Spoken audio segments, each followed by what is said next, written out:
70.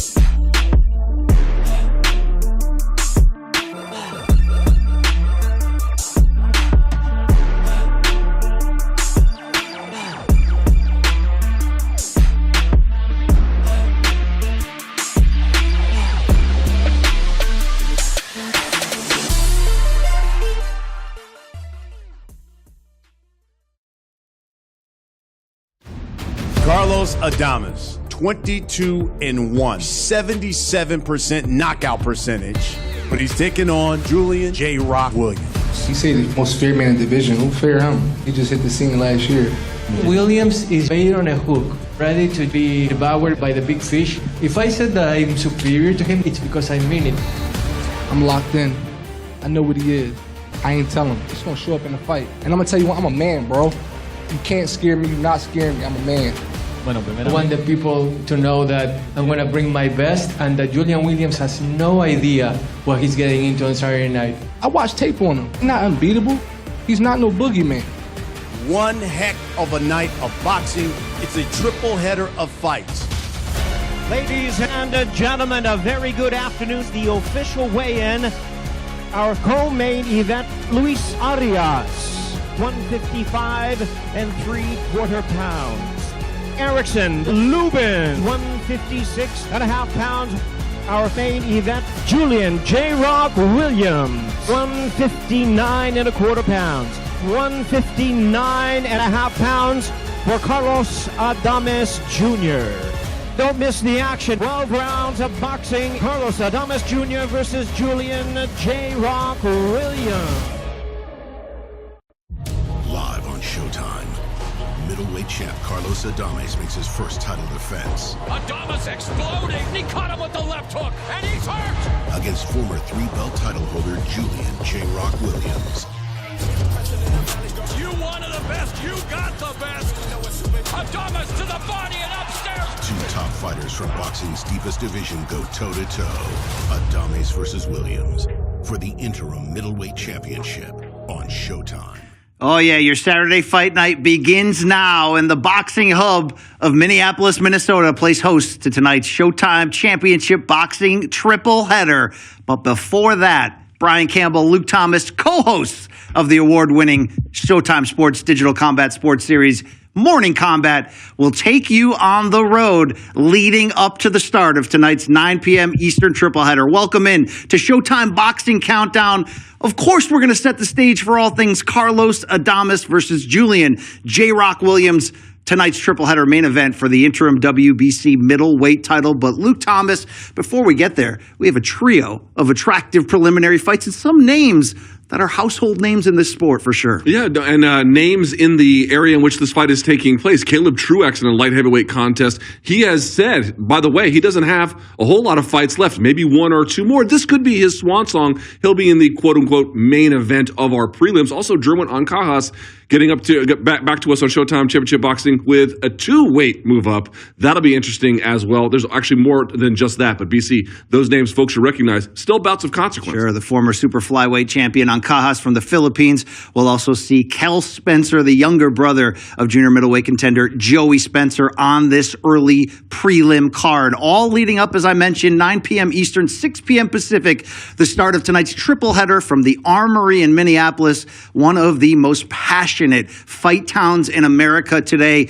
We will be on the call for you here from our Jersey City, New Jersey studios, throwing to the ring shortly. But Luke, as we set up this main event, things are in flux in the middleweight division. Is Jermall Charlo, the WBC champion, moving up to super middleweight? We're not quite exactly sure yet.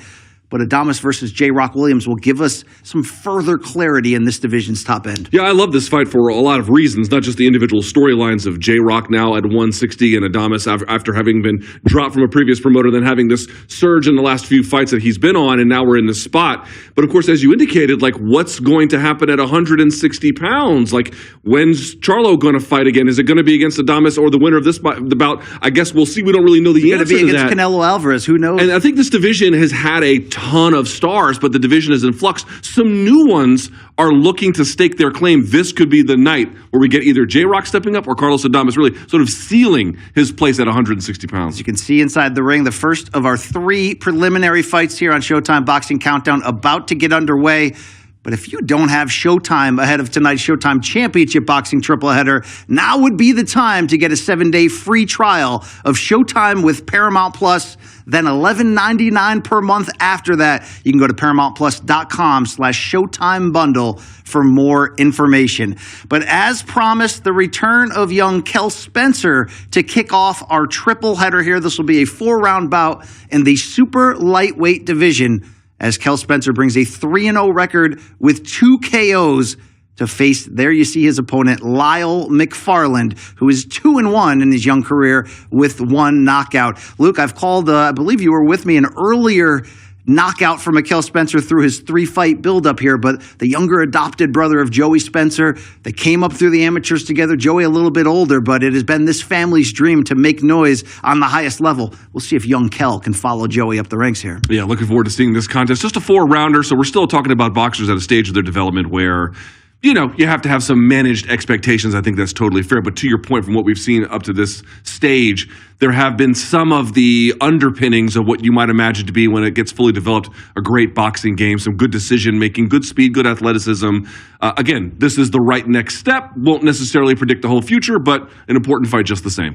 4 rounds in the super lightweight division, and there you can see the aerial shot as the crowd continues to file in. Luke, I don't know how it started, but Minneapolis has just become red hot. I know. We've seen David Morrell Jr., the unbeaten super middleweight, moving from Cuba, setting up shop there in the downtown, and he's like a folk hero. Yeah, and again, as we mentioned it, Truax on the prelim card, a hometown guy there as well. I have still not been to this venue. This is one of the ones I really have to go to. Full capacity or empty, don't care. I just want to see it. But usually, when Showtime goes to this place, they pack the house. What a reliably good crowd. Absolutely. In Minnesota, They get there early. They are vocal throughout the entire main card as usual. And this is, of course, a historic arena, the Armory, right there in downtown Minneapolis.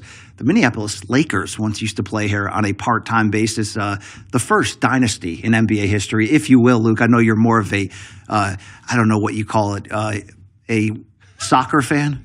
I like the NBA just the same. But European football? What do we call this? A Minnesota Lakers reference is extremely old. That's up there with the Baltimore Bullets. Well, hang with us long enough. As you know, if you're a Morning Combat fan, we've got plenty of dated references for you. The well-dappered Miguel Flores in the ring delivering the introductions as we set to get underway. Kel Spencer, Mikkel Spencer, goes by Kel, just 19 years old. Not too far away, he calls home Linden, Michigan. But this is the arena where he scored a knockout victory last time out in the first round. That was in February of this year against Margarito Hernandez. Now, 4 fights into his career, he welcomes, as you're looking at him right there, Lyle McFarland, 26 years old himself, Tulsa, Oklahoma. And we'll get our action underway for you. Excited always to see the young fighters on the rise. Can they put that early label on them? I mean, in Kel Spencer's case, he certainly has a family connection. He's got a little bit of a name, but can he put the kind of performance where you put that in the back of your mind and say, I'm going to follow him throughout his run? Also, when you get to this stage where fights are at 4-rounders, and I'm not talking king of the 4-rounders, Butterbean, BC, but in general. Eric S., shout out. Yeah, we're not doing that, but in real 4-rounders for guys at this level, again, 2 fights, 3 fights around that stage, they often go quickly. They often don't even reach the 4-round mark. So they usually go in 1 or 2 rounds because there's just a lot of room for opportunity to attack someone who isn't just as defensively minded as a more senior boxer. So here's my warning to everyone. Don't blink. Don't blink. 19-year-old Kel Spencer there with the white gloves with the blue tape. His brother, 23-year-old Joey Spencer, just suffered his first pro defeat on the Benavides Plant pay-per-view card. Came up empty against unbeaten Jesus Ramos. But round one action underway. Lyle McFarland in the white gloves with the red tape. McFarland already doing some blitzing, leaving his feet, which candidly, it can work. And obviously, we've seen it work many times. But as a general rule, especially for more junior level boxers, not one of my favorite techniques to see. Was on the call, as I mentioned, of Spencer's last fight, a knockout so quick we didn't even get to read the bio of how he got here and who he is. But you see Spencer coming up short with that uppercut from the outside. That long reach, though, fielding the early pressure from McFarland well. Yeah, great job by Spencer, kind of posting with the lead hand, not necessarily jabbing with it, just kind of pressing against the shoulder/chest at times. Also lining up his backhand. He had a uppercut. It didn't quite land, but you could see him thinking on his feet very quickly there. Referee Mark Nelson, who calls Minnesota home, although you see him on fight cards all across the country, letting them fight out of the clinch there. Good short left hook from Spencer. Got to make McFarland pay for this early aggression. You already heard it. You already heard it. Check hook from McFarland caught Spencer coming in. But these are the kind of moments, Luke, that you want to see for a young fighter in Spencer. How does he do when he's being clinched, at an aggressive level, when he's being mauled? How does he respond to that? Listen, the average person, if someone was really kind of doing what's called, from basketball, hurry-up offense, they would wilt. They simply don't know how to deal with that kind of pressure, which is why when you get guys at the 4-round level, pressure's good no matter what level of boxing, but it's especially effective the more junior the fighters. And so being able on the defensive end to deal with someone doing that at this stage of your career, not only important, but very impressive so far. And by the way, McFarland is hurt. Spencer lined him up with a right hand, came back with the left to briefly hurt him. You see the flurry of punches. Let's see the recuperative skills here of 26-year-old Lyle McFarland. Good body shot from Spencer. Saw a brief stance switch throughout that sequence as well from Spencer. A little bit there. Boy, Spencer doing whatever he wants. He is both leading with punches. He's countering McFarland. McFarland had the edge in pro rounds, 10-9 by just one round coming in. The fourth pro fight for both combatants, excuse me. But a good early showing on the distance control and the punching from Spencer against an aggressive starting opponent here in McFarland. Well, the tables have turned, and now Spencer is the aggressor. He's kind of smothering his punches a little bit, but boy, he is in control now. You see another stance switch there as Spencer operates from southpaw. Did get tagged a few times midway through this round by McFarland, but who has landed the bigger, more effective shots through one round? That's certainly young Kel Spencer. Boy, better combination punching from Spencer, better movement defensively, angling out after punches. McFarland wisely, BC, I think, obviously grabbing Spencer to hold on to him at times when he was getting flurried, but that was largely one-way traffic. Let's take a look at some of the highlights here. Overhand right there from Spencer. Uppercut, left hook, backs up again. This is just good work. Nice left hook, counter it. You have to like how he can land, and then you see him getting out of punching range right away. He's taking the quick two-step back, jumping right back in with the left hook. And by the way, I like, again, there's a time and a place for all of it, but punching his way out of the clinch there rather than just letting the referee come over and then decide to separate them. Our first of 3 featured preliminary fights here on the Showtime Boxing Countdown Show. You'll see former super middleweight champion Caleb Truax, and our featured bout, you'll see former super flyweight champion Jerwin Ancajas, who's moving up 2 weight divisions for our next fight. But can it just be more of a stay busy for the Filipino puncher on the road back to another title shot at 115? He's got big plans. We'll see how it plays out. But round 2 here. Yeah. BC, I got to tell you, I don't love this kind of blitz that McFarland's trying. He's getting timed with the uppercut almost every time. And you can see right there it is again, Spencer posting on the right shoulder with his lead hand, just measuring McFarland.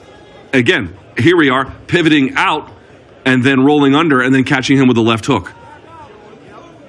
Spencer made his pro debut in August of 2021, but went the distance in 4 rounds against Eliseo Villalobos. He hurt his right hand in that fight.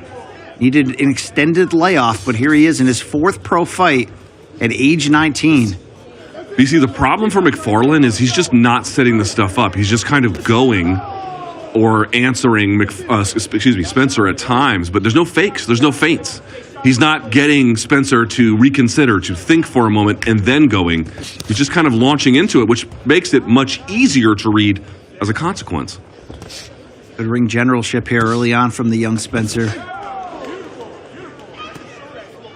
Got that long reach, fights well with the jab from the outside, but so far not afraid to step in there and put power punches together against an opponent who's increasingly squaring up in McFarland as he looks to let his hands go.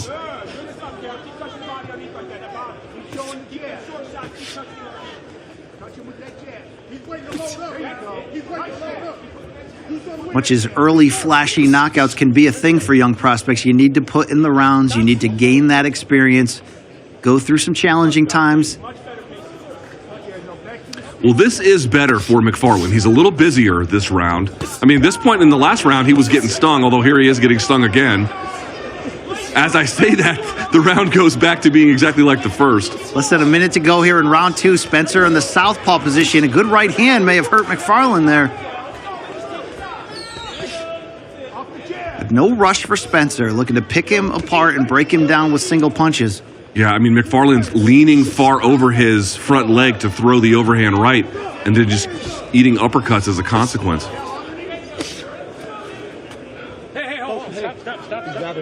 Just box, guys. Keep the fight clean. McFarland continuing to go to the clinch to try to slow down the offense. Big left hand from Spencer. That was from southpaw. We see him switching at ease. Yeah, love the angle change there. That was brilliant.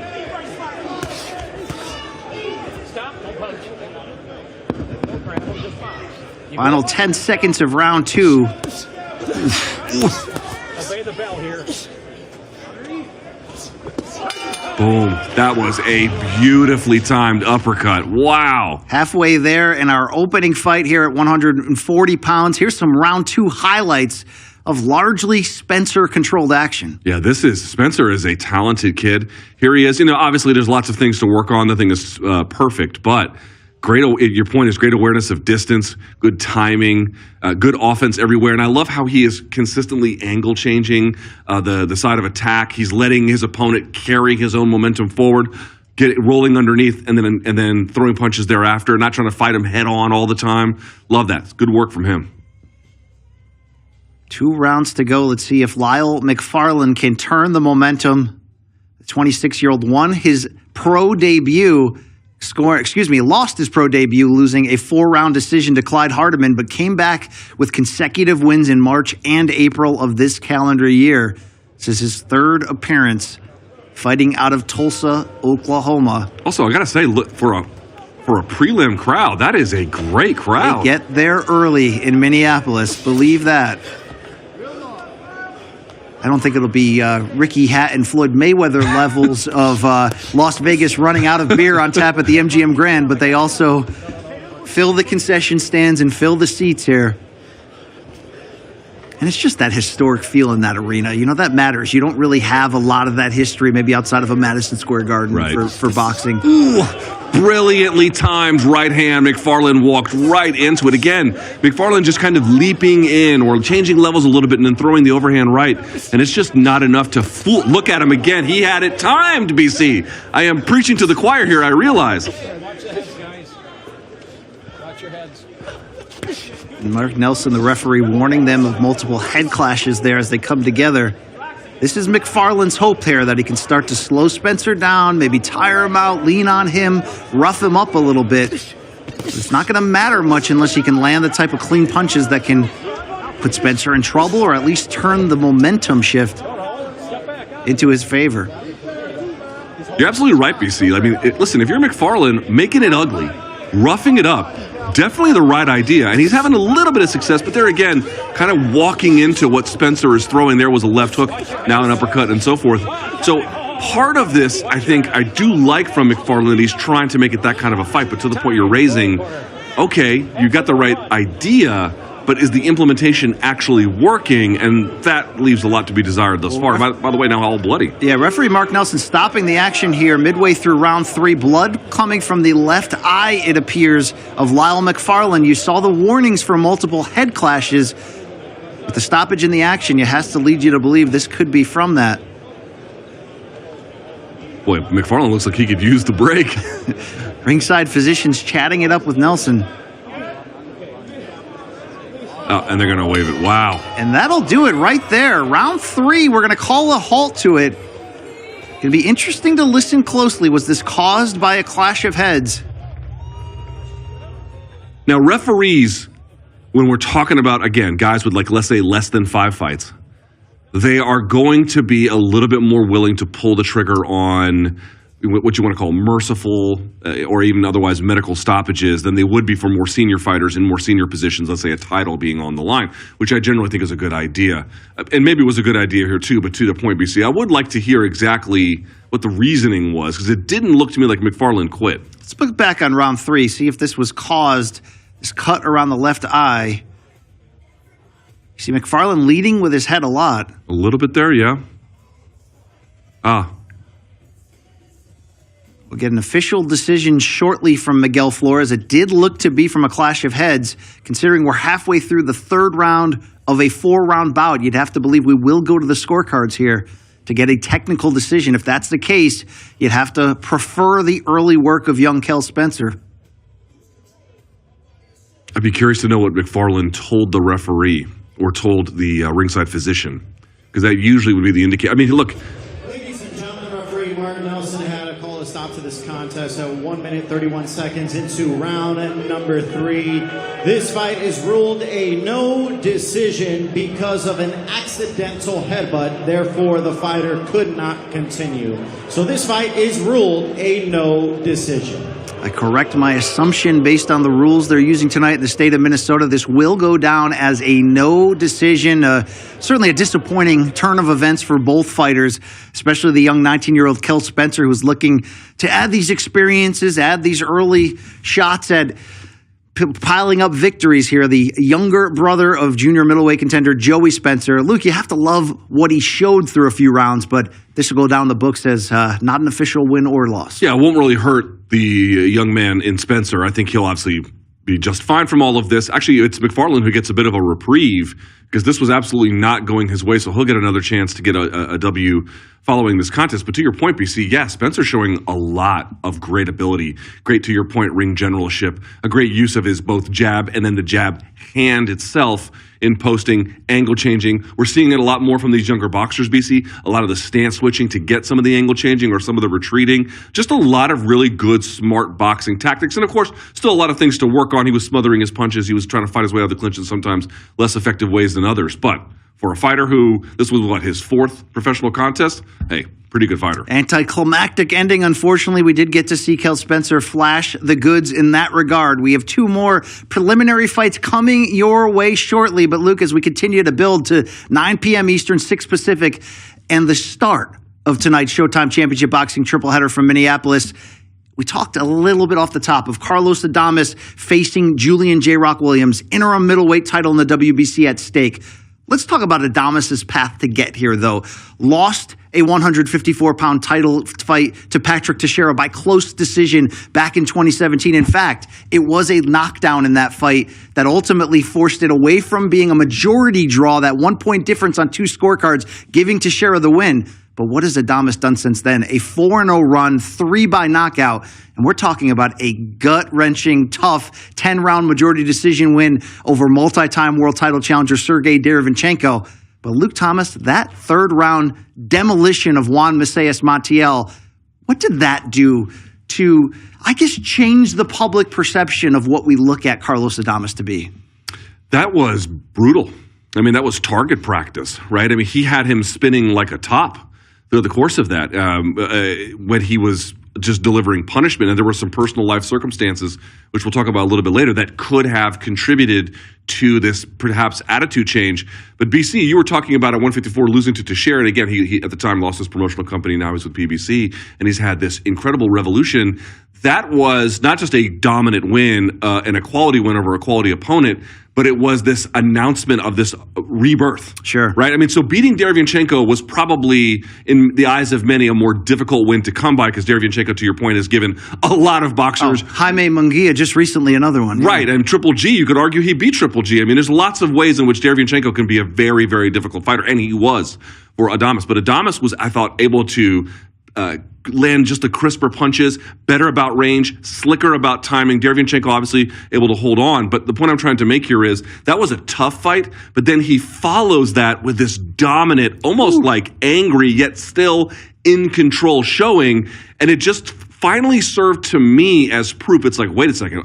He may have had a bump in the road earlier in his career. Many boxers do. But we cannot leave them by the wayside. BC, it's kind of funny that J-Rock is famous for many reasons, but one of them is having a post-fight speech where he tells fighters and tells the boxing community not to give up on fighters after they've had a loss. Well, sure enough, his opponent tonight, Carlos Adames, is living proof of that. Absolutely. 29 years old, from the Dominican Republic, now lives in Washington Heights in New York City. And by the way, did I read this right? He's got 34 siblings? Yeah, we saw a full on social media family picture, all dressed in Adames t-shirts, an incredibly large extended family from the DR, but 22-1 with 17 KOs. This has been a part of a mini resurgence for the island, sharing half of the island there, the Dominican Republic, of DR champions on the rise. If there's a common thread in that, it is trainer Bob Santos, one of our favorite guys to sit down with and interview. It has been part of this turnaround for Adames, that calming pressure of Santos in the corner. He would have won probably Trainer of the Year last year in most years if it wasn't for what Derek James did. But that relationship, Santos and Adames, seems to be paying off big. No doubt about it. Of course, you can see that with Santos and Hector Garcia, among other fighters as well. He has such a great bond with so many of Alberto Puello, another Dominican-born champion currently trained by Santos. So, I mean, you can go to so many different directions with that relationship. And, you know, you can see him at the weigh-ins pointing at his guy. He believes in his fighters, and he is the best, evangelist for them inside of the boxing media or the wider world who put a microphone in his face. So I honestly believe that a lot of what makes a fighter fully reach their potential is the fire inside of them, but it also comes down to who they surround themselves with and what kind of union or bond they can establish with that coach. And by the way, Breadman being in the side of J-Rock, I think is another one of those scenarios that we're going to, I think, is it the reason why he may win or lose tonight? Is it a function of Breadman? No, but I do believe that the right circumstance can buoy guys past their ordinary limits. We'll have more about Julian Williams as we continue to set the stage for tonight's main event. But now we head back to the ring in Minneapolis, an 8-round super bantamweight bout about to get underway. Here's the hook. Here's the key. We know the big pine puncher from the Philippines, Jerwin Ancajas, a former 115-pound world champion. He hasn't fought since losing his title to Fernando Martinez, lost back-to-back upset defeats. Martinez will be back later this evening against Ancajas's teammate and training partner, Jade Bornea. We'll have more on that coming up. But here's Ancajas. I don't know if you want to call it Luke staying busy. He's moving up 2 weight divisions. That's only 7 pounds at this point, but we know how big a gap that can be there in the smaller weight classes. And his opponent is Colombia's Wilner Soto, who brings a 22-12 record into this one. Look, you've seen Jerwin Ancajas many times, the southpaw, promoted by Manny Pacquiao. He's got, speed and explosion that we come to expect from Filipino fighters. Never a bad time watching this guy put on the gloves and get after it. No, I mean, and for many, many reasons, not least of which is activity. He is constantly moving, constantly jabbing, constantly working. So far here, he's taking his time a little bit, but I think obviously as the rounds continue, we're going to see him really begin to pour it on. It's his first fight in 8 months since the consecutive defeats to Fernando Martinez. Those were 8 months apart from each other in 2022. But moving up 2 weight classes to stay busy, it is part of a plan for Ancajas. According to Manny Pacquiao Promotions President Sean Gibbons, they told Ring Magazine this week if Ancajas gets past Soto tonight, the plan for him is to move back down to 115 and challenge Takuma Inoue for the WBA bantamweight title in Japan. Sorry, that would be down 1 division, down to 118. Right. Inoue, of course, the younger brother of pound-for-pound king and 3-division champion Naoya Inoue. But big business here for Ancajas, whether it's the ideal of maybe chasing a third chance at Martinez, although he has had trouble making weight at 115. It's been a struggle. Or coming back for a title at 118. Let's see how he looks here tonight. Boy, already Ancajas, again, pronounce it however you prefer, but he is already landing like a sniper on Soto. Uppercut to the body as he began to distance close, and then he had landed a right hook around the gloves as well. Ancajas in the white and red trunks. His opponent in green is Wilner Soto, goes by the nickname of Wilbur, the 32-year-old from Canalete, Colombia. Luke, you've frequented that South American nation often. Have you crossed paths with his hometown? I have not. I've been to Colombia many times in the last 10 years. I have never been to Canalete, no.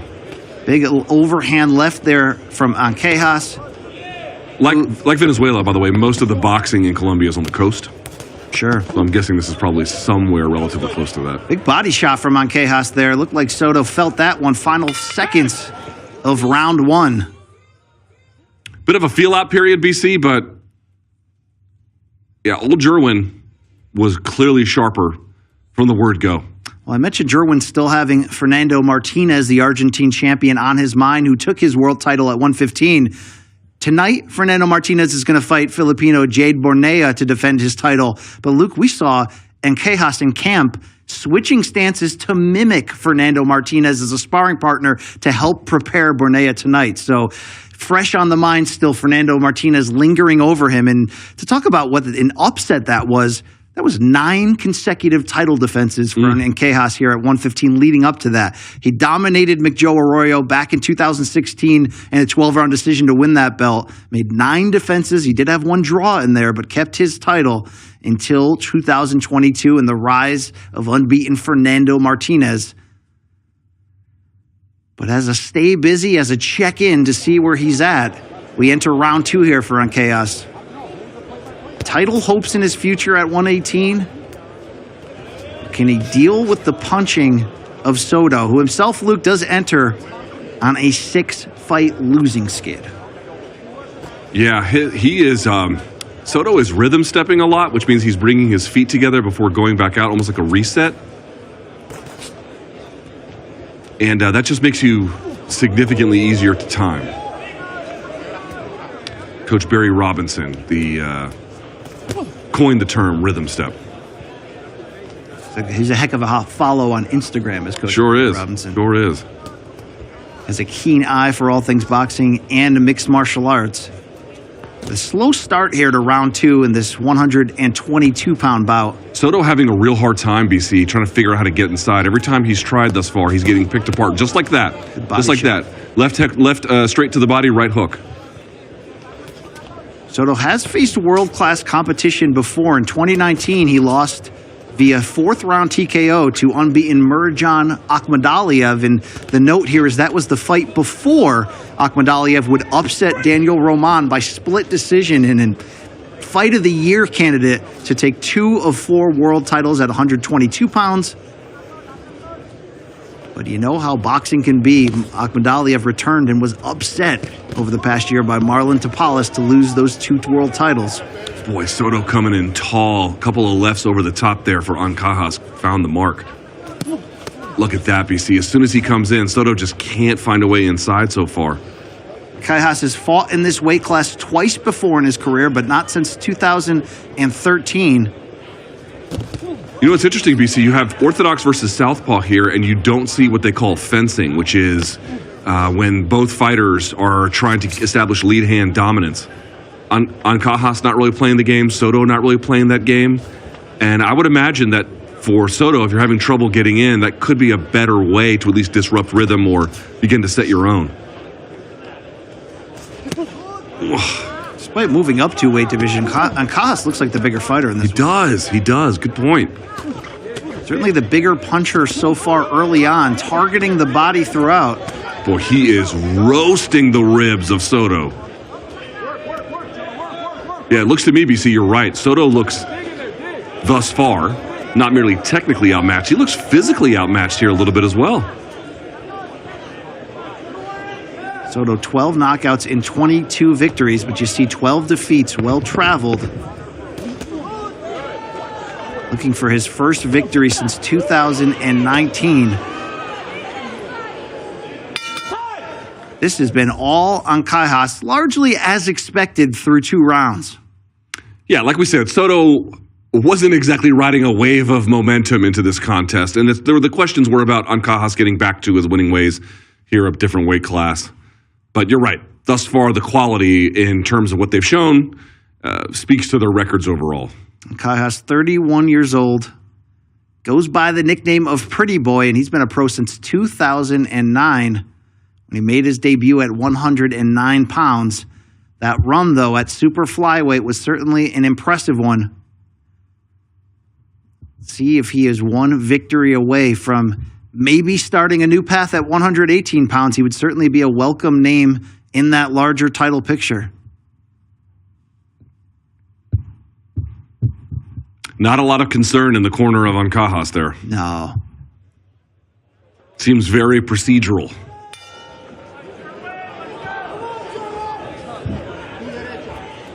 Round 3 of a scheduled 8. Ancajas in the southpaw stance. Missing with a big left hand, but a pair of right hooks on the inside. As Soto continues to find himself cornered.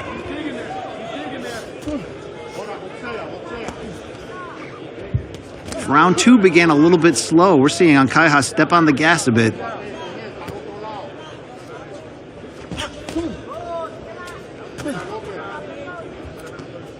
Good job here by Ancajas, forcing Soto, what he wants anyway, into his power side. He's trying to circle out here, but he's having a hard time.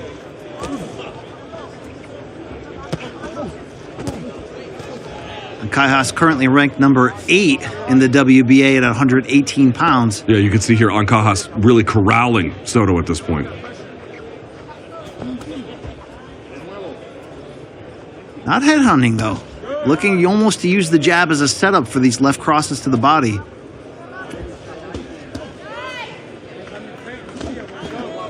Oof. They're both trading hooks there, which can get dangerous, but Ancajas so far in cruise control here.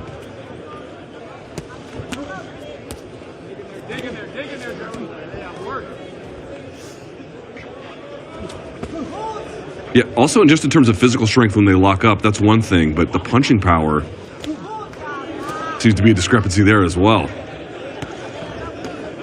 Soto just not really able to hurt Ancajas even when he can land, which is infrequent already. Yeah, this continues to be a one-sided shootout here for Ancajas, picking apart mostly the body. Some good clean headshots here along the ropes.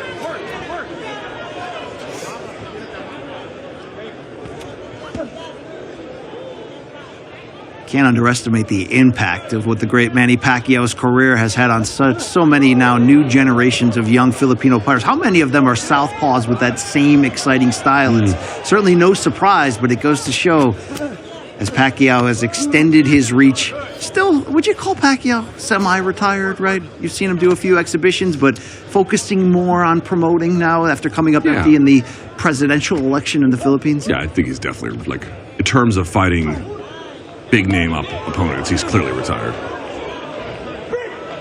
Clearly is a strong word in boxing, if recent history is any indication. But fair enough. But Pacquiao, of course, was scheduled to face Errol Spence in a big pay-per-view fight. It took on last-minute replacement Yordenis Ugas. Suffered a 12-round defeat. That, of course, was heading into election season for the former senator, but 3 rounds complete here in the ring between Ancajas and Soto. It's not just been one-way traffic. It's been all. Yeah, Soto is just kind of hanging on. I will say Ancajas a little bit opening up more in that last round, more flurries to the body, in particular with left hands, but still not really stepping on the gas, BC, not really trying to put this one away. He might be wanting experience to see how he feels at this weight or for whatever other reason, but it doesn't seem like he's necessarily trying to put Soto away. I suppose when he does, he might find it relatively available. You like Ancajas' nickname of Pretty Boy? There's a lot of pretty boys, aren't there? There was a few in history, yeah. What nickname would you go with, Luke, if you were boxing today? the Destroyer, Luke Thomas?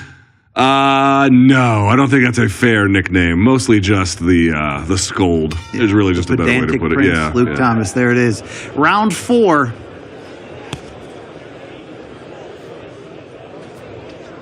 Junior featherweights here. Good 1-2 across the top from the southpaw Ancajas. You get the feeling if he stepped on the gas, he may be able to cause an end to this fight.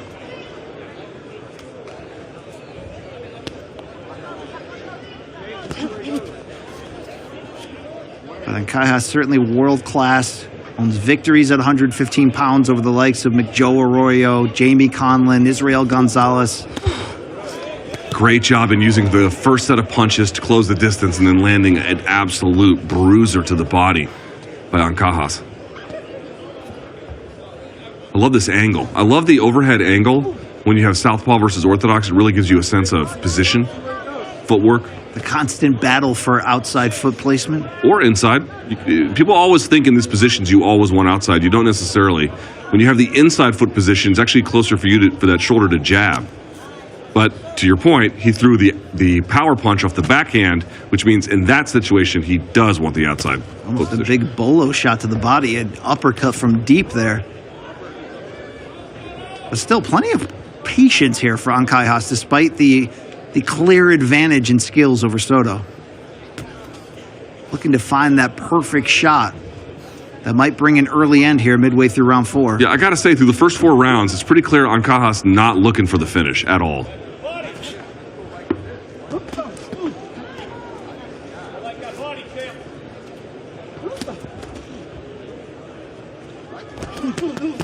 Ooh.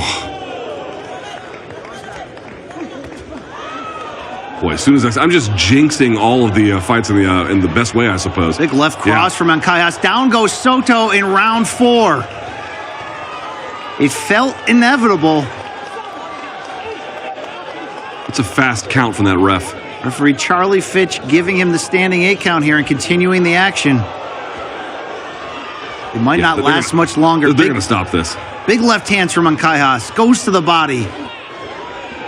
Soto fighting back. Looked like he was going to hold for a second. Finally gets the clinch to stop the action. 30 seconds is an eternity in circumstances like this. Oof. Lead left hand hits the mark. Can Ancajas build upon the knockdown this round?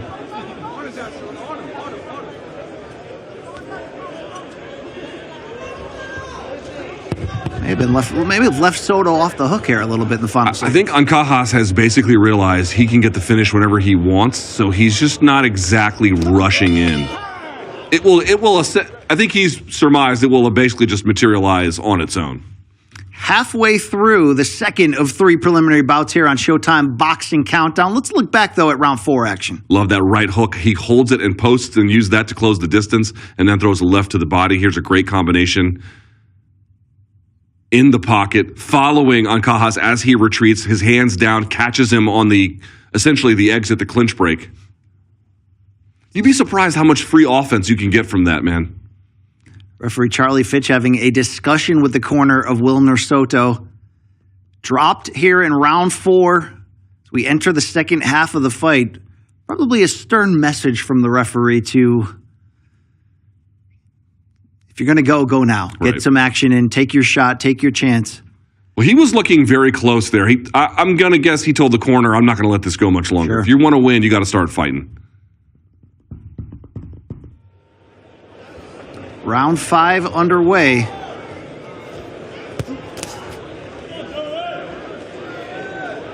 Ancajas looking to shake off 8 months of inactivity from the pair of defeats to now world champion Fernando Martinez at 115 pounds. It was never an easy weight cut for Ancajas in recent years. Now the talk is about a reinvention at 118. If he could stay on the path to victory here against Soto.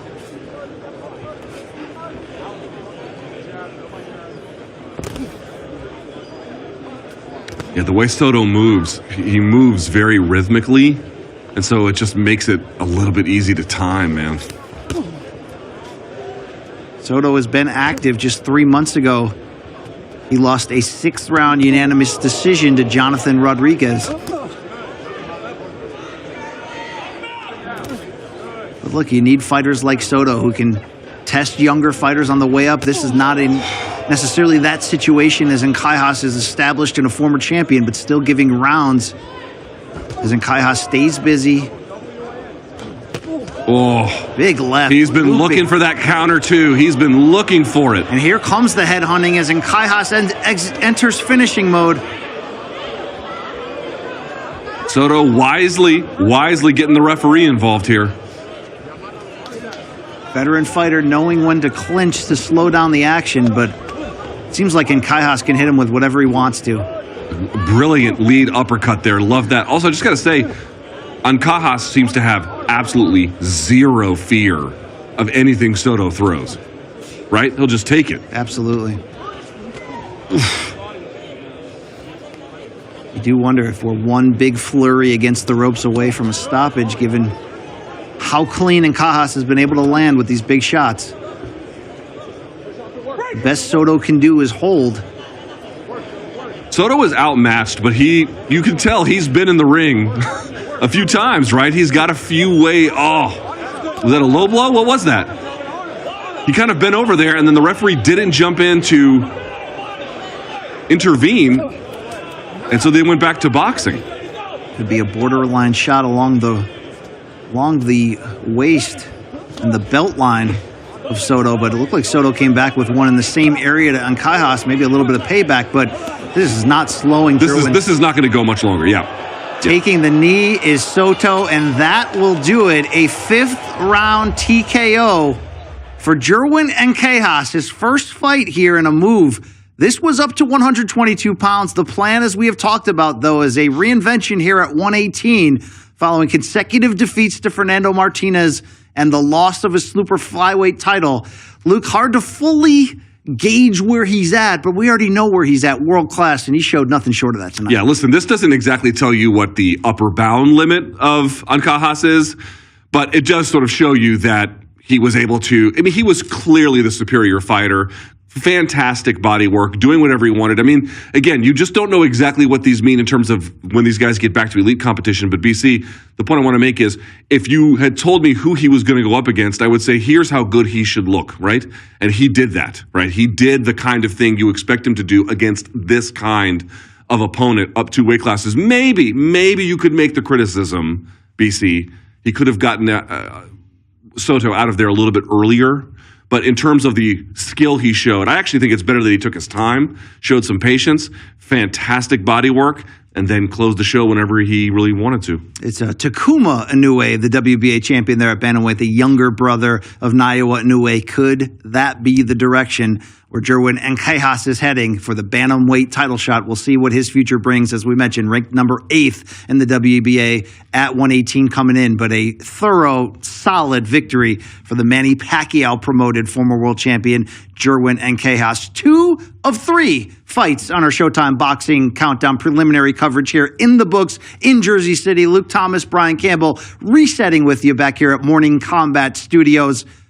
This is the home of a podcast that we have built together here with Showtime Sports. Morning Combat every Monday, Wednesday, and Friday, 11 a.m. Eastern on the Morning Combat YouTube channel. But Luke, on that show, we've talked a lot about tonight's main event, 9 p.m. Eastern, 6 Pacific on Showtime Championship Boxing.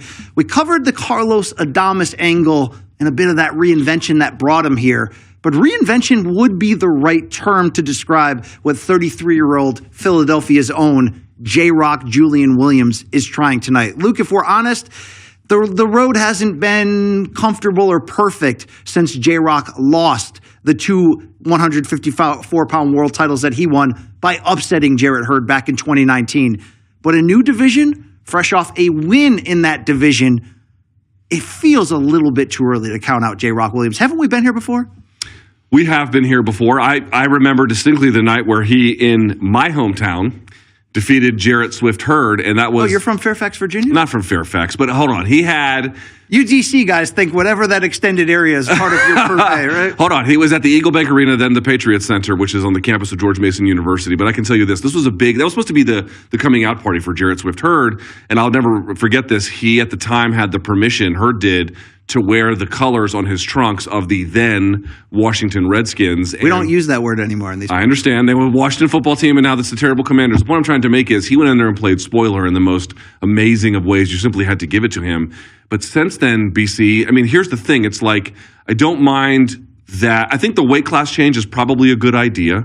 I don't think he's too old, at least certainly not numerically. But, the Vladimir Hernandez fight, I think, is the one that kind of stands out where you're just like, well, what exactly do we have going on here? What are some questions to be raised? And it looked to me like also in the fight that we called the Mancilla fight, his last one, where he looked pretty good, don't make no mistake about it, but it wasn't exactly clear to me that he had the same verve, the same swiftness, the same pop. But Breadman is saying, listen, that was a strategic rebuild. What you have to do is wait and see the full thing, which you're going to see against Adames. What's different than that from what Jerwin Ancajas, where we thought, look, he's outclassing Soto in our last fight early. Maybe he should go in there and finish it. Maybe he's working on some stuff, the targets to the body. That certainly could have been the case for J-Rock in that middleweight debut, which you and I called earlier this year in that victory. But Luke, when we look back at this run, so Williams upsets Jared Hurd to win the titles. But then he loses that first title defense against upset-minded banana Jason Rosario in 2020. That was a fifth-round stoppage. You started to hear people count him out again. The follow-up loss by split decision over 10 rounds to Vladimir Hernandez was certainly the kind of crossroads wake-up call. Does J-Rock still have it? Did come back and get that win against Mancilla to establish that. But when I talk about we've been here before, he lost via one-punch knockout to Jermall Charlo back in 2016 for the IBF title at junior middleweight. There were a lot of people at that point after his first defeat who said, J-Rock's done. You'll never see him again at this level. Then he rebuilt to do that against Jared Swift Hurd.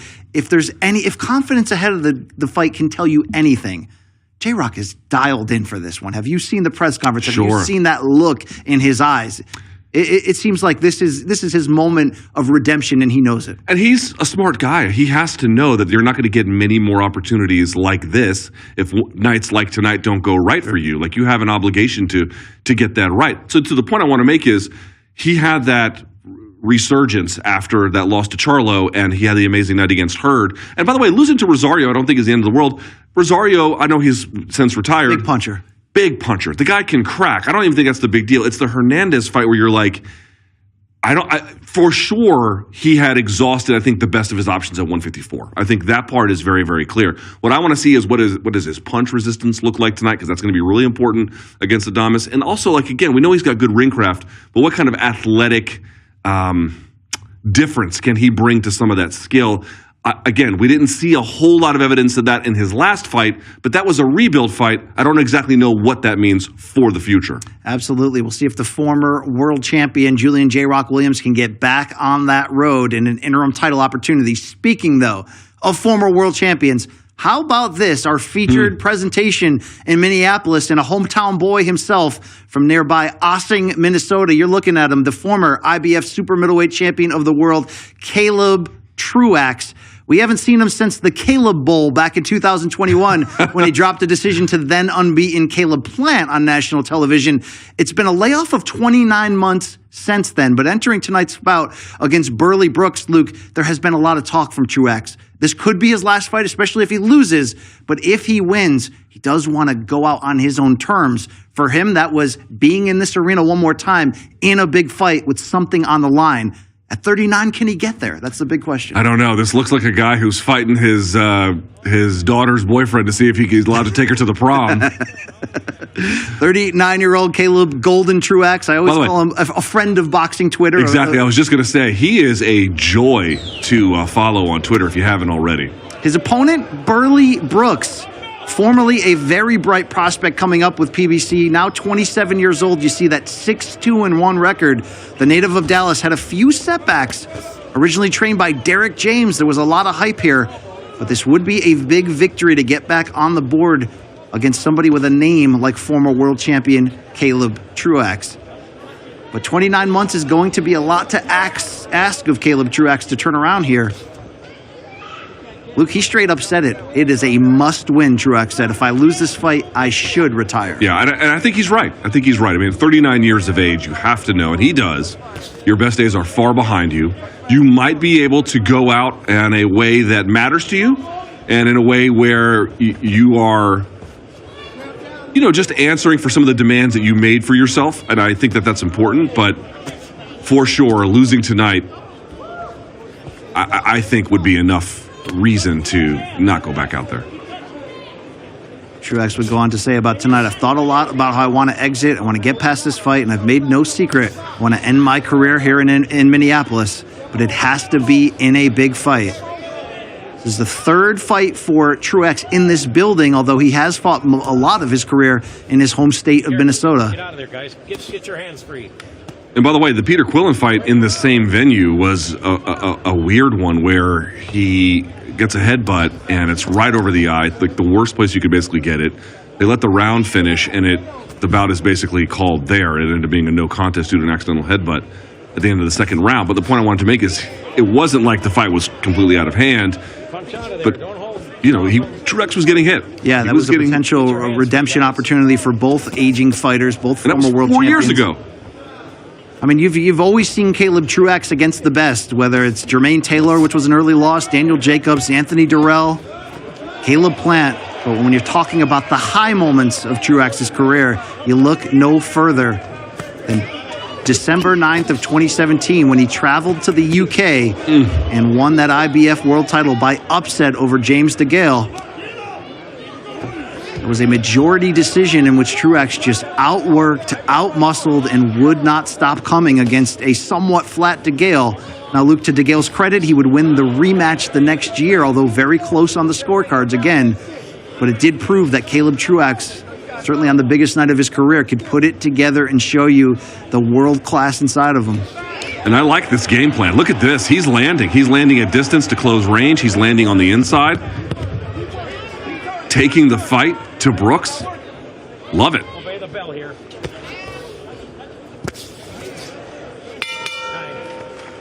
One round in the books and a scheduled 10 here in our featured presentation. A light heavyweight tilt here between the former 168-pound world champion. But there's Burley Brooks in the corner, 27 years old from Dallas, Texas.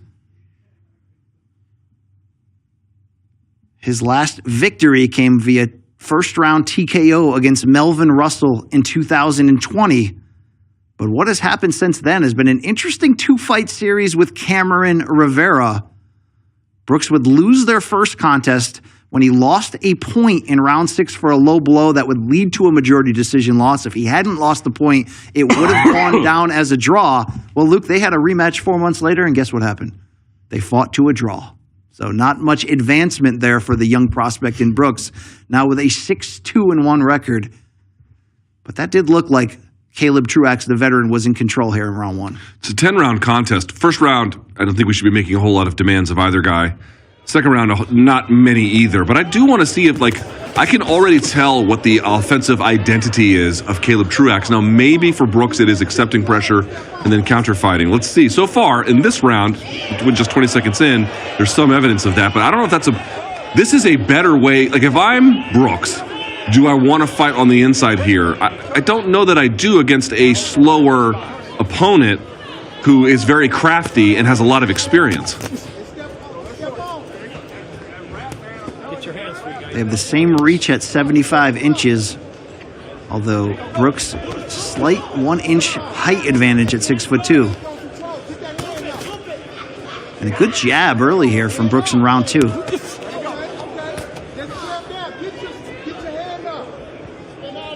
Brooks turned pro in 2019 at the age of 23. Was looked at the time to be the bright young prospect in that all-star stable of Derek James in Texas. Of course, includes Jermell Charlo, Errol Spence Jr., Frank Martin, lately Anthony Joshua, now Ryan Garcia, as the names continue to find their way to Greater Dallas. As we mentioned, this could be a big comeback win for Burley Brooks, and he's putting good work behind this jab here in round 2. No doubt about it.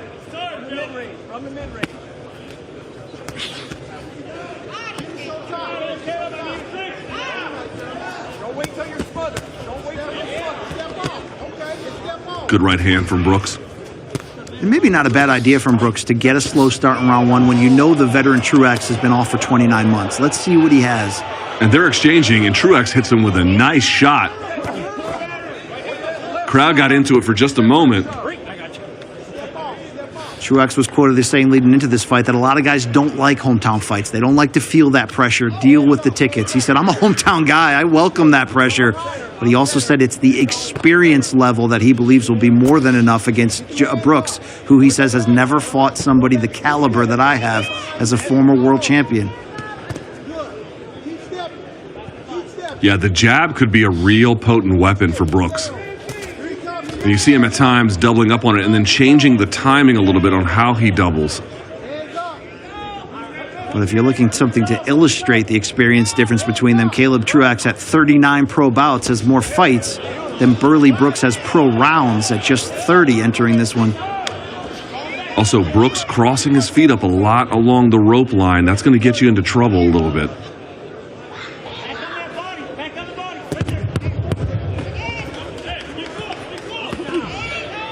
Like any good fighter, Truax, by the way, still believes he should have gotten the decision against James DeGale back in their 2018 rematch. But 2 rounds in the books here against Burley Brooks, a better round for Brooks, without question. Definitely a much better round. He got bullied a little bit early, but I thought was doing some of the better work in the middle. Taking a look at the replay here. Good body work, good left hook on the inside from Brooks. Love the double jab right hand, and then he's going to throw this right uppercut here. Not on this exchange, but he gets to it a little bit later. Yeah, again, he's just really crafty, knowing when to throw and then to slide the shoulder in, exactly when to smother, to wrap, to underhook. Truax he's been around. He's seen a lot of different things. He's going to know a lot of these positions really well. As a longtime follower of Caleb Truax on social media, he's not afraid to do that old school, upstate Minnesota training, which is, split the logs outside in the winter, do the swimming in the cold, do the outdoor training. Yeah, the Russians and the Minnesotans. Yeah, it's just different out there, for sure. If I can't handle a Connecticut winter, imagine me over there in Minneapolis. Nah, I'm good. Round 3, 175 pounds. The schedule 10 here. Great double jab right hand. Sorry, BC, from Brooks. Brooks has got some skills. You can see good speed. You really have to ask yourself here through 2+ rounds, is this the perfect setup for Caleb Truax to author the end of his career on his own terms? Or is this that trap fight that tells him enough has been enough? You've had a great career, but now is the time to end it.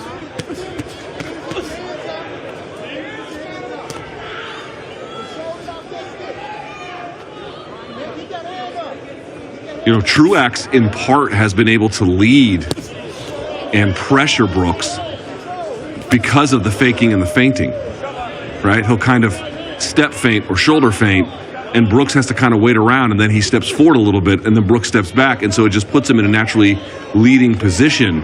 I feel like when Brooks is doing some of the movement forward and Truax is on the back foot, he's having much more success. Time. Kev, go over here. I got to say, BC, just a personal pet peeve. You know what I'm about to say, right? This referee, Mark Nelson, not using vinyl latex gloves. Just will never understand it, never going to like it, never going to respect it. They do have soap in the state of Minnesota. It's fine. He can do this. They also have latex gloves in the state of Minnesota. You can be wearing those too. Midway through round 3, our featured contest of 3 preliminary bouts here on Showtime Boxing Countdown.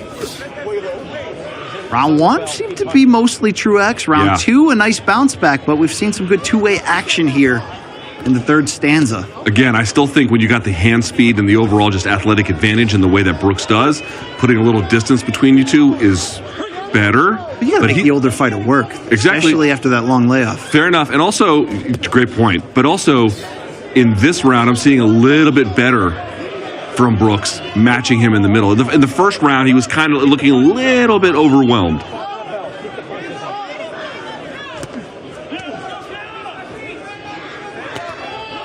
Great job by Truax, leading with his shoulder, stepping behind it, pushing Brooks off of it, and then landing a punch as a consequence.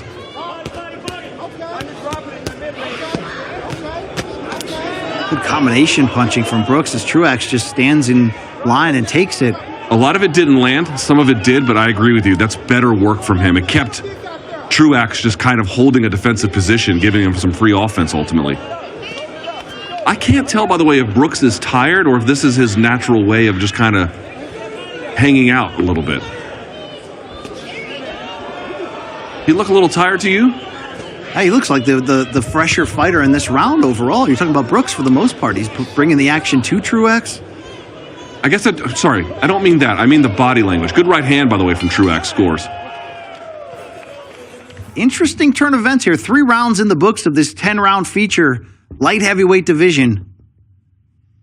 Are you seeing a little? I'm wondering if I'm seeing a little bit of age catching up with Caleb Truax. Yeah, for sure. No doubt about it. I mean, the younger for sure guy is doing a lot of good work. Again, I'm talking about the body language, not so much what's landing and what's not. But I'll be curious to see what Truax does here. Let's take a look at some of the highlights. Good jab to the body. The kind of working here in the clinch. Left hand underneath, but he pays for it with an uppercut. That right-handed uppercut, basically from almost like a orthodox stance, he pulls back there, almost to the side. Great, one of his best punches in this fight. One of his best punches in that scenario. See the corner of Burley Brooks, the 27-year-old. This would certainly be the biggest victory of his young career. After a rough stretch of late following a 6-0 start as a bright prospect. I was going to say this, BC. These rounds have been relatively close. You would agree, yeah? Indeed. So if you're Brooks, you have to know you're in the other guy's hometown. And not that that means that the judges won't give the fight to you, but just on a boxing history kind of influencing the future, you know it's not the best idea to leave it to the judges if you can avoid it. And more to the point, when Truax lands, he gets the crowd to rally behind it, as Brooks being the out-of-town guy, quite the opposite. I'm just saying, going into a guy's hometown and having close rounds, I hate to say this, but you cannot be upset if you lose. It's just you're leaving way too much vulnerability and uncertainty to the judges to adjudicate. Good action early inside from both fighters, but you are seeing Brooks continuing to be the aggressor. This is where the veteran tricks of Truax are going to have to come in. Some of those sneaky uppercuts on the inside, knowing when to hold, when to try to muffle and mute the offense of Brooks. Look at that posture. That's a confident, aggressive, younger man bringing the fight to Truax. Fighting in spurts a little bit, rather than sort of putting consistent pressure. I mean, this is sort of what I mean. I think consistent pressure from Brooks would work wonders. Referee now warning Brooks about a shot to the back of the head. This recent slide of a draw and 2 defeats for Brooks began in 2020 when he lost a split decision to Marco Delgado. That set up those fights with Cameron Rivera, as I mentioned. Lost a close decision and then settled for a split draw. But his layoff has been 10 months, plus another year on top of that, Luke. So what we're really talking about is 22 months for Burley Brooks. And you have to wonder what that time off has done to help him retool his game. New trainer. And what you can hope for the young fighter is a new attitude, a new look, a fresh feel after that early start hit a roadblock.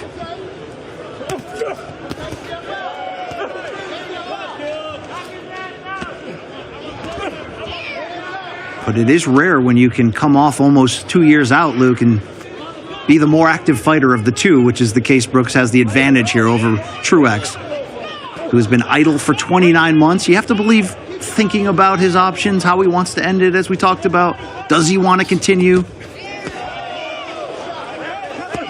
Good double jab right hand from Truax, but overall, multiple warnings now from the referee about low blows from Brooks. But I was going to say, in general, I think he's done the better work.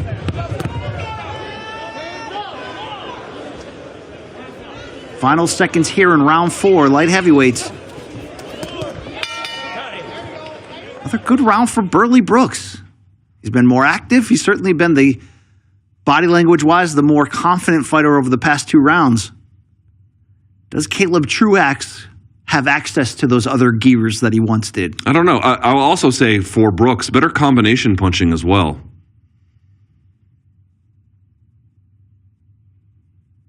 So there you see the corner of 39-year-old Caleb Truax. Local Minnesota brewery, Lupin Lou. I'm going to butcher this all night. Yeah. Lupulin, Luke. Lupulin Brewery has a 8-count beer named after Caleb Truax there in Minnesota, and it's your favorite, an IPA, Luke. Well, I mean, they're just disgusting people. I mean, people who like IPAs are just, Maybe you'll catch up one day. Luke, Yeah, maybe. no, yeah. I mean, yes, please give me more pine needles and diesel fuel to drink. I mean, the true IPA revolution was like 15 years ago, but I think you'll catch up eventually. Yeah, let's put more hops in there. It tastes disgusting. Let's just put more in there. Thanks. Shout out to Lupulin Brewing for that one. I'd love to have a beer named after me one day, Luke. What do you think? What kind would it be? Yeah, it'd just be called the stupid beer. I don't know. You dug deep into your comedy bad for that one. Only Patrice O'Neal could come up with punchlines that clever. Round 5. And look at the pep in the step of Burley Brooks. Coming out with a very heavy jab, but looking to set up that right cross. Yeah, I'm loving that from Brooks. Although I will say, Truax returning the favor just a little bit. Both fighters looking to make a big statement here after a long time off, but both in very different parts of their respective careers. Look, Truax has had moments, rounds 2 and 3 after a good start, but it's hard to be confident if you're Team Truax through 4+, that he's put more rounds in than Brooks has in the judges' eyes. Yeah, and also, the referee has issued multiple warnings to Brooks, but he hasn't taken a point. So it's not like you can rely on that either. Sneaky uppercut from Truax there in the clinch lands. Didn't seem to have a lot of pop on it.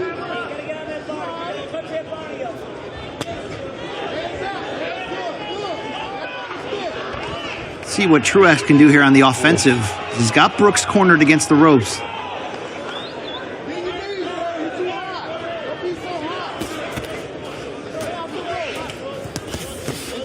But this is no, easy fight on the comeback trail for Caleb Truax. This is grueling. This is a younger fighter who has just as much to prove about where he's at in his career.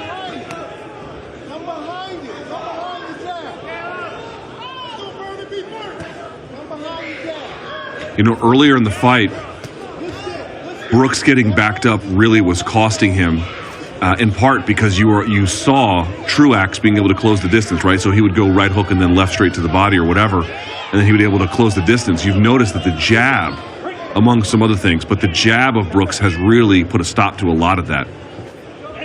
The jab of Brooks seems to be the turning point in this fight up to now.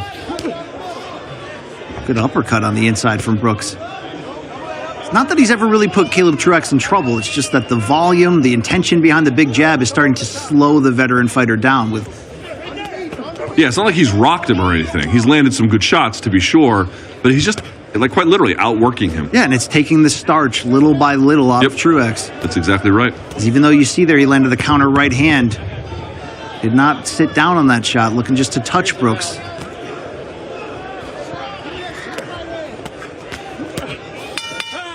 So what I mean, also putting combination punching together, not throwing 1 or 2, throwing 3 or 4.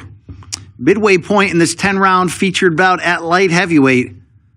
Luke Thomas alongside myself, Brian Campbell, here on the call. Caleb Truax, will this be the final fight of his great career? Will this be one more step closer to the ending that he prefers, which is going out in a big fight in his home arena here in Minneapolis, the Armory, for the Osseo, Minnesota native? Amazing, BC. You see their corner putting the end swell on Truax's face. I'm always blown away when corners don't bring end swell to a fight. Are you talking about Mike Tyson's corner against Buster Douglas? I mean, that's one, but there's been plenty of other ones, and you're always like, wow, are you really that confident in your guy to not get touched up like that? I like what Gary Russell does as a trainer, Gary Russell Jr., when he does the end swell mask that he puts over his younger brothers that he trains. Whatever works. Yeah. I'm just saying, don't forget it. It looks like a medieval thing that's going on right there. Round 6 underway. The jab of Brooks, if anything, has been the difference between these two. Although the majority of this fight has been contested at close range. Just watch. When the jab gets cooking from Brooks, and again, this fight involves a fair number of tie-ups, but when the jab is going from Brooks, just pay attention to how much it forces Truax to reset. Get off of him. He just can't quite get offense moving in the right direction. My biggest issue with Truax's offense is I just don't see a lot of effort put into the power on these shots. He's touching him here and there. He's trying to keep him off of him, but you're going to have to do something to hurt Brooks to slow him down, to change his momentum. I'm loving what I'm seeing right now from Brooks. He's going left shoulder lead, and then he's turning into his head right there, and then he's going back. So he's changing the angle of position, presenting different targets, yes, but also kind of showing different defensive looks, as well as putting pressure on Truax on the inside position, and he's landing as a consequence. Just me, Luke, or did you see a grimace during that exchange from Truax on a body shot? I did, and I wasn't sure if it was low, because remember, Brooks has been warned about that several times thus far. Sure. Good two-way action here at close range along the ropes. Yeah, this is better from Brooks now. I mean, if he's fully settled into this role where he's able to get punches off, change angles, inside frame, underhook when he needs to, clinch when he needs to, but kind of stay out of the way of the combination punching, or at least stop it before it starts, from Caleb Truax.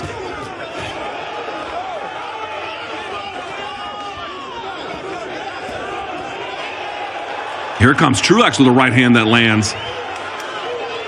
Does the old champion, another one. Can he pour out the jug one more time to keep the career going? This has been the adjustment and the second wind, if you will, from Caleb Truax that we've been waiting for. Yeah, here we go, how the tables have turned. As soon as I say that, now it's Truax who's using inside shoulder and head position. Oh, are they going to take a point, or he lost the mouthpiece? Referee Mark Nelson getting the mouthpiece of Burley Brooks rinsed off. Appears there could be some bleeding, some blood on the face of Caleb Truax. Not sure if that came from the nose or the lips. But a nice little surge here from the veteran, Golden Caleb Truax.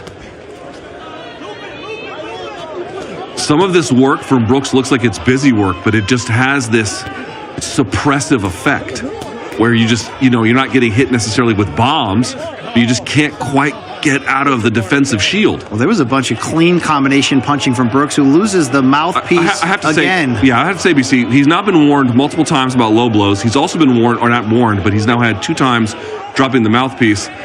I'm like you, like most boxing fans, I don't want to see the referee take a point if he doesn't have to, but it's starting to get a little bit much here. It's a reminder, Brooks lost a point against Cameron Rivera for low blows in their first bout, which led to him losing a majority decision on the scorecard. 6 rounds complete, but the most important detail of round 6, though, was the life shown by Caleb Truax. More of an even round in terms of back and forth trading, but you did see some of that pep in the step of Truax. I'm not sure, though, if I saw him sit down on enough power shots to really alter that momentum. We'll have to see. Also, he had a spirited moment or two in the round, but I think he was still overall outworked. Let's take a look at some of the highlights here. Against the ropes, certainly not the place Truax wants to find himself. That right uppercut from Truax still finds the mark even in a series where he's not landing as much as his opponent. And this is good work. Underhooking, turning from Brooks. Interesting stakes in this fight. Our featured bout here on our Showtime Boxing Countdown show. But could this be the end or a new beginning for Caleb Truax? And new beginning is probably the right way to set up what this fight means for Burley Brooks. Started 6-0 as a bright prospect, suffered 2 defeats and a draw since then. 22 months later, he's back. And we have lost a mouthpiece now for a 3rd time from Burley Brooks. Yeah, I got to tell you, the referee would be well within his right to take a point. He'd be well within his right. Mark Nelson has been incredibly liberal here in dishing out warnings without much of a consequence. From holding, from hitting to the back of the head. And I can't quite tell, is Brooks just breathing with his mouth open? Is he spitting it? Is it a poorly fit mouthpiece? That can happen sometimes. Guys lose their mouthpiece. Sure. They have to borrow one from a teammate. It doesn't fit right. Oh, great right hand from Truax. These are the power shots that Caleb Truax needs if he's going to turn the tide here against Brooks. Another great one. That right cross in close has been his shot. I gotta say, Brooks, again, sometimes here looks, again, he fights in spurts and then sometimes looks a little wobbly. Big offense here from Brooks. 2-minute mark of round 7. Watch closely. Should Brooks get closer to any more violations, you wonder if that point is coming, and how valuable would that be on the scorecards? Another big right hand from Truax along the ropes. You see the right cross, then the veteran clinching from Truax. He's still in a very advantageous position here.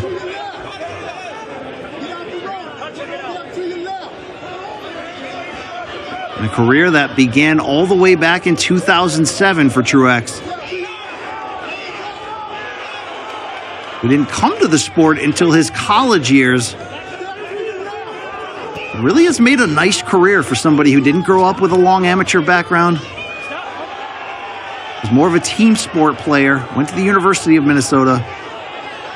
And a smart guy, really smart guy. You can tell he is quite thoughtful.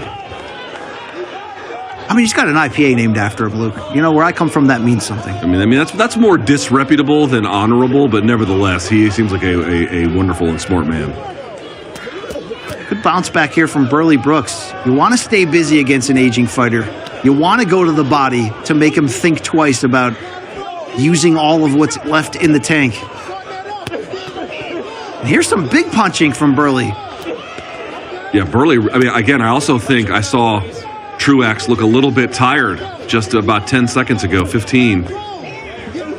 Brooks, at times, really pouring it on. They're fighting in spurts, right? They clinch when sometimes there's something happening, but mostly it's these flurries and then clinch, and then flurries and then clinch, like this. Both turning around huge layoffs here. 22 months for Brooks, 29 months for Truax. Truax with a good left hook. I got to tell you, BC, he might... I don't know how the judges are going to score this one. I still think... Good action there in round 7. Yeah, Brooks has done some of the better work, but that was a better round for Truax to make that quite clear. Let's look back at the action here in round 7. It began with some big right hands from Truax early. Yeah, just really lazy defense, and you can see he's throwing hard enough with his cross. He's bringing his feet underneath with him to then follow through with the smother. It's good work from Truax. But in the closing 30 seconds of that round, we did see a nice pushback from Brooks, the younger fighter, 27 years old, trying to turn around what was once a promising start to his career.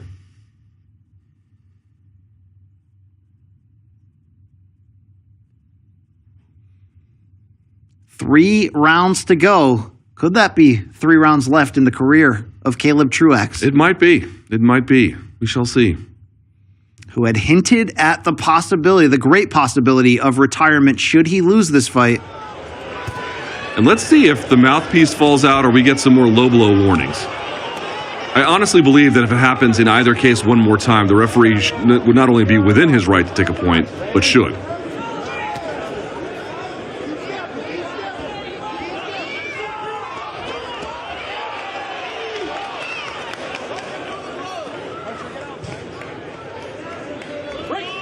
Truax has fought the majority of his career at middleweight and at super middleweight, where he once held the IBF title.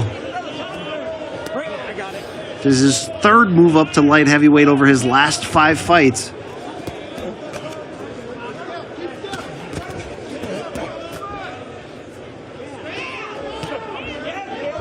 But keeping Truax at distance, particularly with that jab, has been a successful recipe for Brooks.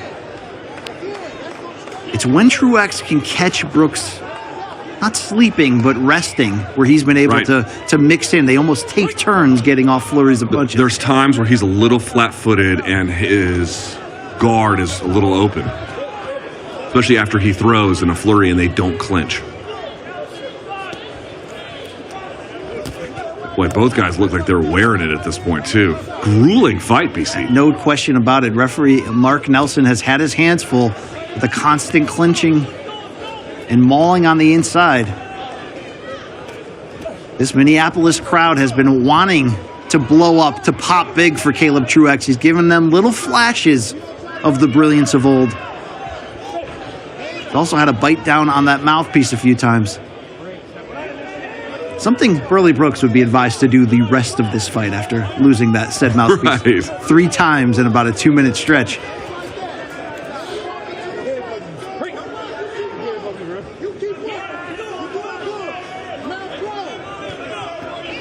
You see the nickname Havoc on the trunks of Burley Brooks. Punch out, guys.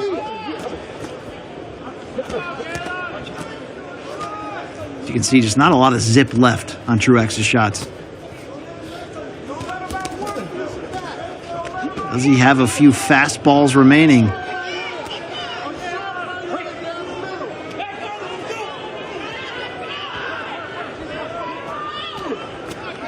The jab to the body there, again, from Brooks.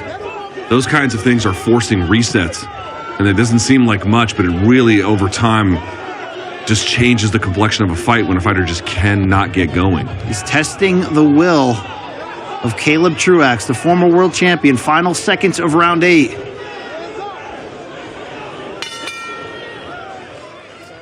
I will say that Brooks is, you know, who am I? I'm nobody. But Brooks's footwork along the rope line, he is crossing his feet left and right. It may not so much matter when he's re-engaging the clinch.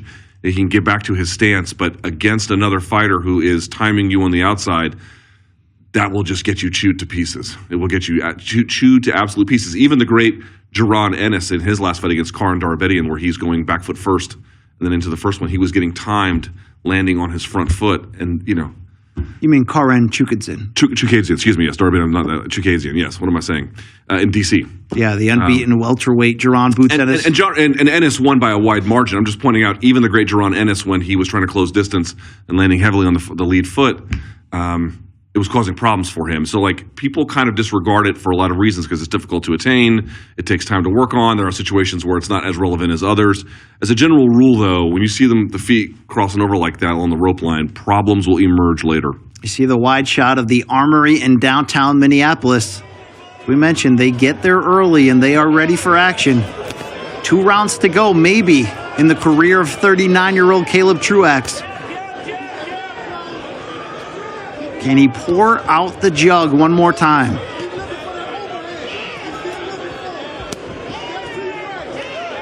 Yeah, you know what? This is interesting. Now I would say if I'm Truax, I kind of want to push him off a little bit. It's some of the smothering that Brooks is able to do. That's actually slowing down what Truax has been trying to get going. Truax smothering Brooks with the jab, trying to set up the right cross.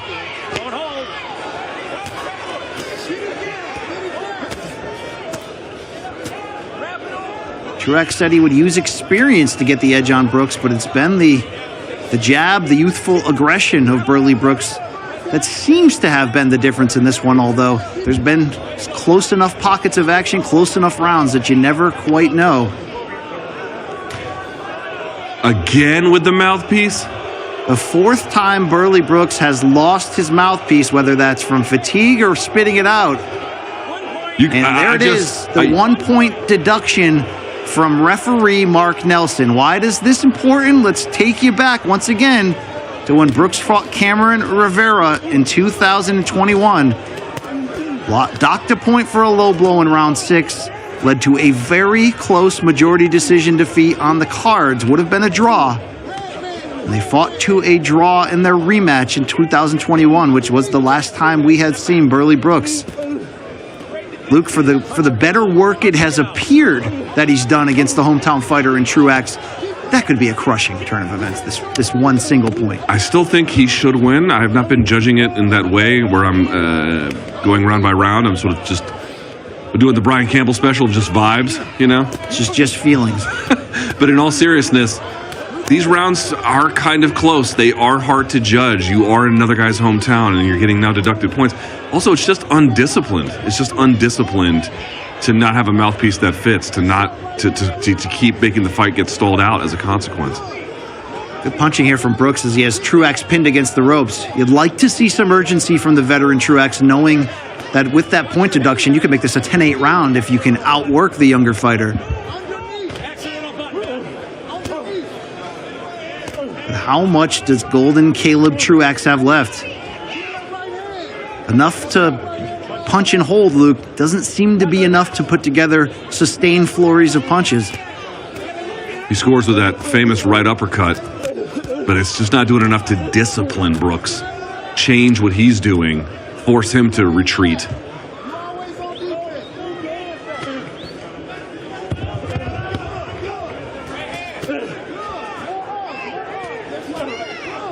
Yeah, Brooks is, at this point in the fight, by far landing the better power punches. You can certainly see the fatigue on both fighters. 9 rounds in the books, 1 to go here. Light heavyweights are featured. bout in our 3 prelims here on Showtime Boxing Countdown. But what's at stake here in the final 3 minutes? Maybe the future of 39-year-old Caleb Truax's career. You're looking at Burley Brooks, the 27-year-old from Dallas, who has turned around his own 22-month layoff into a strong performance, but docked a point there in round 9 for losing his mouthpiece for the 4th time. You got to hope the coach has a speech for him right now, right? What do you tell a guy at 39, you know? Fight for your family. Fight for your state. Fight for your IPA can. Right? Fight for your IPA. That's what I'm talking about. Yeah. The Armory in Minneapolis. It is really creeping up that list of, I mean, what is boxing's best venues? The Dignity Health Sports Park in Carson, California. Yeah. The old Staples Center, MSG, Barclays. You know those arenas. You also, in recent years, are knowing the Armory in Minneapolis. Round 10 underway.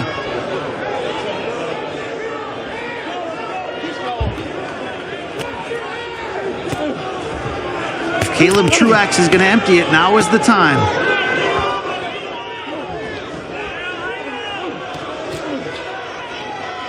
Good aggression early from Burley Brooks. But look at the mauling. This has really been a theme in the second half of this fight. Chance of Caleb breaking out in Minneapolis.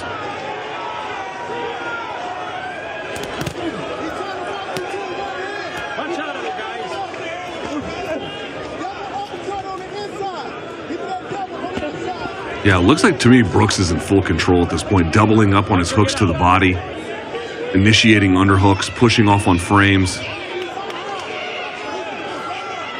Truax has really been less than active ever since losing his title to James DeGale in their 2018 rematch. He fought just once in 2019, once in 2020, once in 2021. Took all of last year off.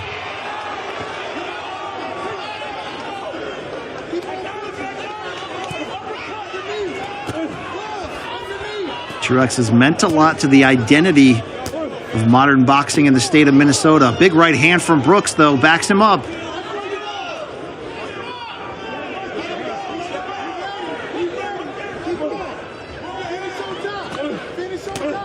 When I say identity, we're talking about David Merle Jr., who now calls Minneapolis home. We're talking about Jamal James, the former secondary title holder at 147 pounds.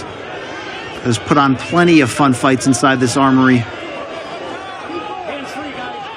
What more could you ask for Burley Brooks here in round 10? He's bringing the fight to Truax.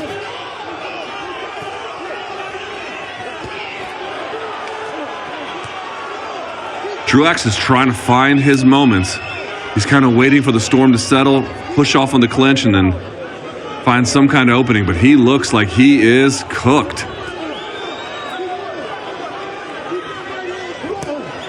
Stay golden, pony boy. For all you early 80s movies fans out there. I've just been informed, BC, you're fired. Just been informed. Final 30 seconds. In this light heavyweight tilt, been some spirited two-way action. Listen, I'll say this. Given all the, he's 39, given all the time off, everything else, Truax looks to me like he gave everything he had at this point. But, I mean, you know, and listen, this is up to him or the relevant athletic commission. Would you like to see more from Truax? Certainly, I have great respect for his career and him as a man, but I don't know that there's a need for another one. 10 rounds in the books. The fight is over as we wait on the scorecards in Minneapolis in what could be the final bout of the 16-year professional career of former IBF super middleweight world champion Caleb Truax. You see Burley Brooks right there.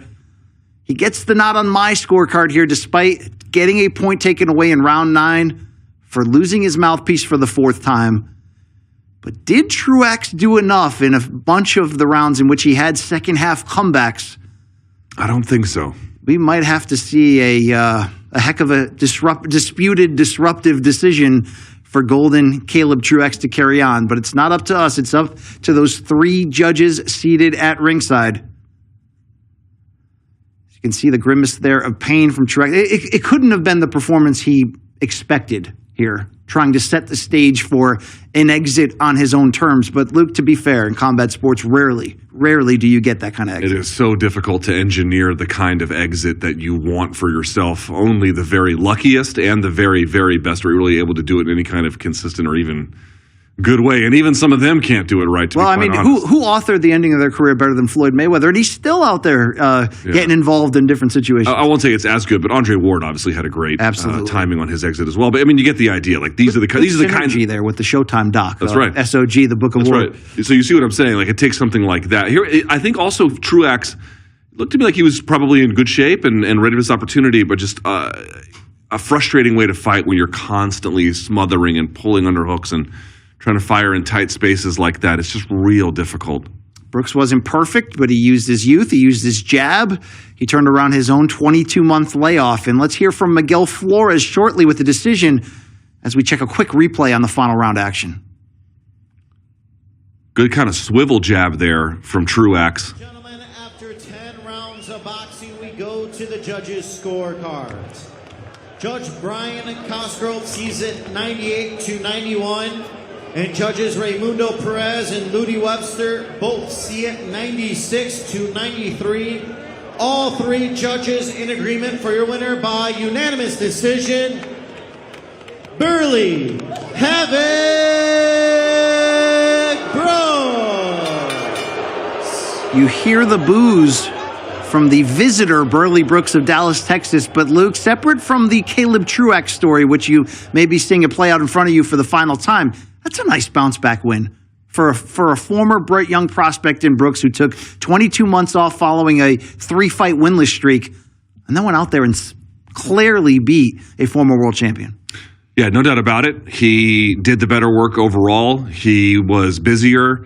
I think I'm not going to say tried harder, I don't know if that's exactly the right way to describe it, but he simply did more to earn this opportunity. And to that point, BC, I think that there's still plenty of room to develop what he's already worked on, but there was a lot of positives here. Some of the infighting was great. The overall work rate, I thought, was pretty good as well. As I mentioned, there were some things along the rope line with how he was walking around, quite literally walking around, and I think that could get him into trouble a little bit later. Again, the mouthpiece thing was really weird. Punching low was really weird.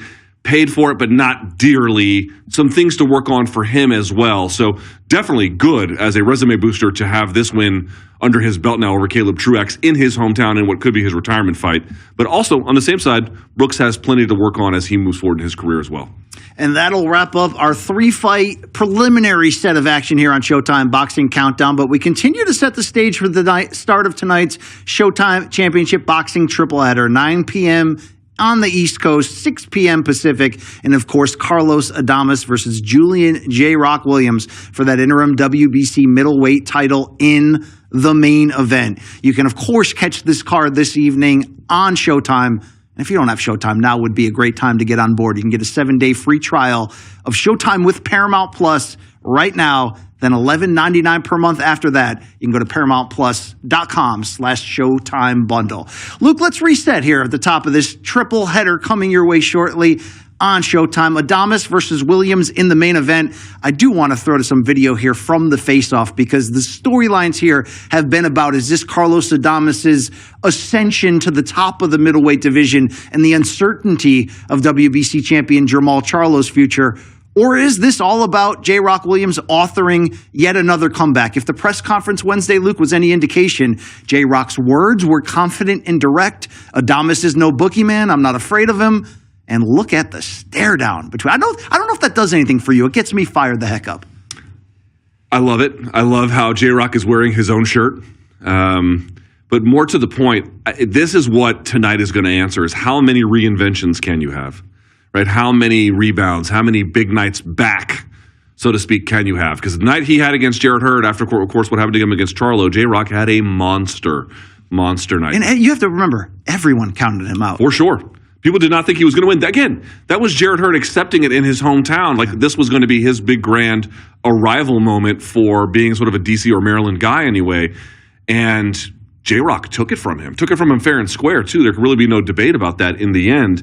It's just that these kinds of fights, and by the way, Hurd has had difficult times since that fight as well. I think both of those guys this goes without saying, really, but we should just point it out. I think left a piece of themselves in the ring that night. It's very difficult to continue forward in an elite way, fighting that kind of style all the time, and I think he kind of paid for it. So it'll be interesting to see, again, I want to go back to it, punch resistance at 160. What's that going to look like? Speed, what's that going to look like? No question. Physically, not over the hill, but physically been through a lot. What's left? Carlos Adames is going to help us find out. Well, we've talked about the roads to get here for both Adames and Williams, the hurdles they've cleared, the questions they've answered. We do have a nice video package that illustrates that specifically of what each has went through to get to this point. Enjoy that. We'll be back on the other side of it.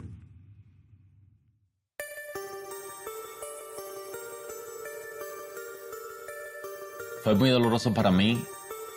Me sucede que en esa misma fecha mi esposa estaba embarazada. Perdió la cría, el embarazo se perdió. Tuve que irme prácticamente por un día a República Dominicana. Yo destruido, perder mi cría, que la esperaba no con tanto anhelo, con tanto deseo. Y luego aprovechar el momento y de nuevo regresar a mi combate y dar lo mejor de mí.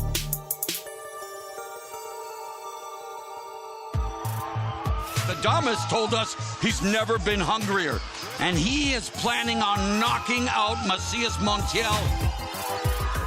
Adames to the body, and upstairs the referee intervenes. Carlos Adames stops Juan Macias Montiel. Me da mucha fuerza realmente porque yo digo que en la vida nada es fácil. He is now the interim WBC middleweight champion, Carlos Adames.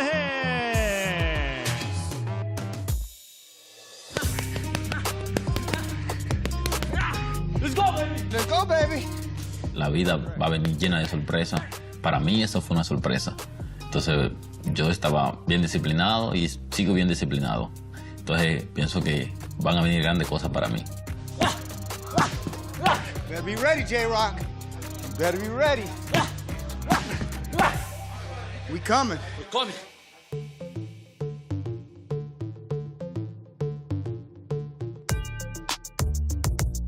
Once you become a world champion, you don't want nothing else.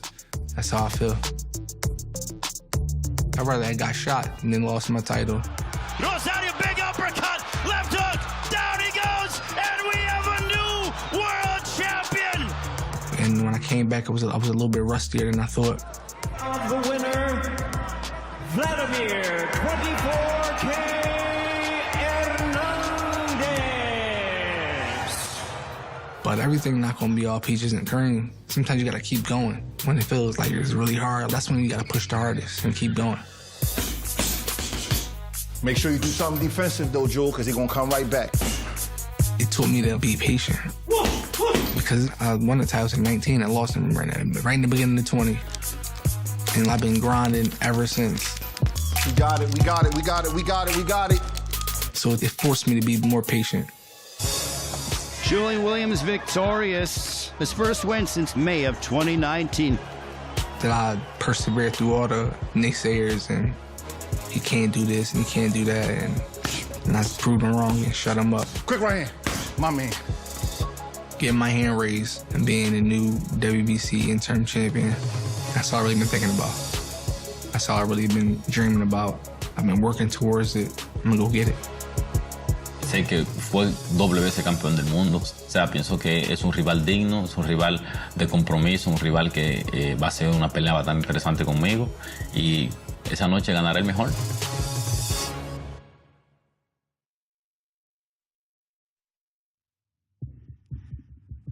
A lot of personality and character shown by both on the road to get here. And shout out to the Showtime team for putting that package together. An intimate look there. But Adames, Luke, we talked about it on the setup. That destruction of Juan Macias Montiel, who himself, by the way, was fresh off pushing Jermall Charlo the full 12-round distance. And somewhat people questioning Charlo's stock after that because Montiel made that so difficult. Adames needed 3 rounds to punch through him. But as he talked about in that, he had no shortage of motivation, and you couldn't have more, sympathy and empathy for what the family went through in his wife losing their child during training camp on the build there.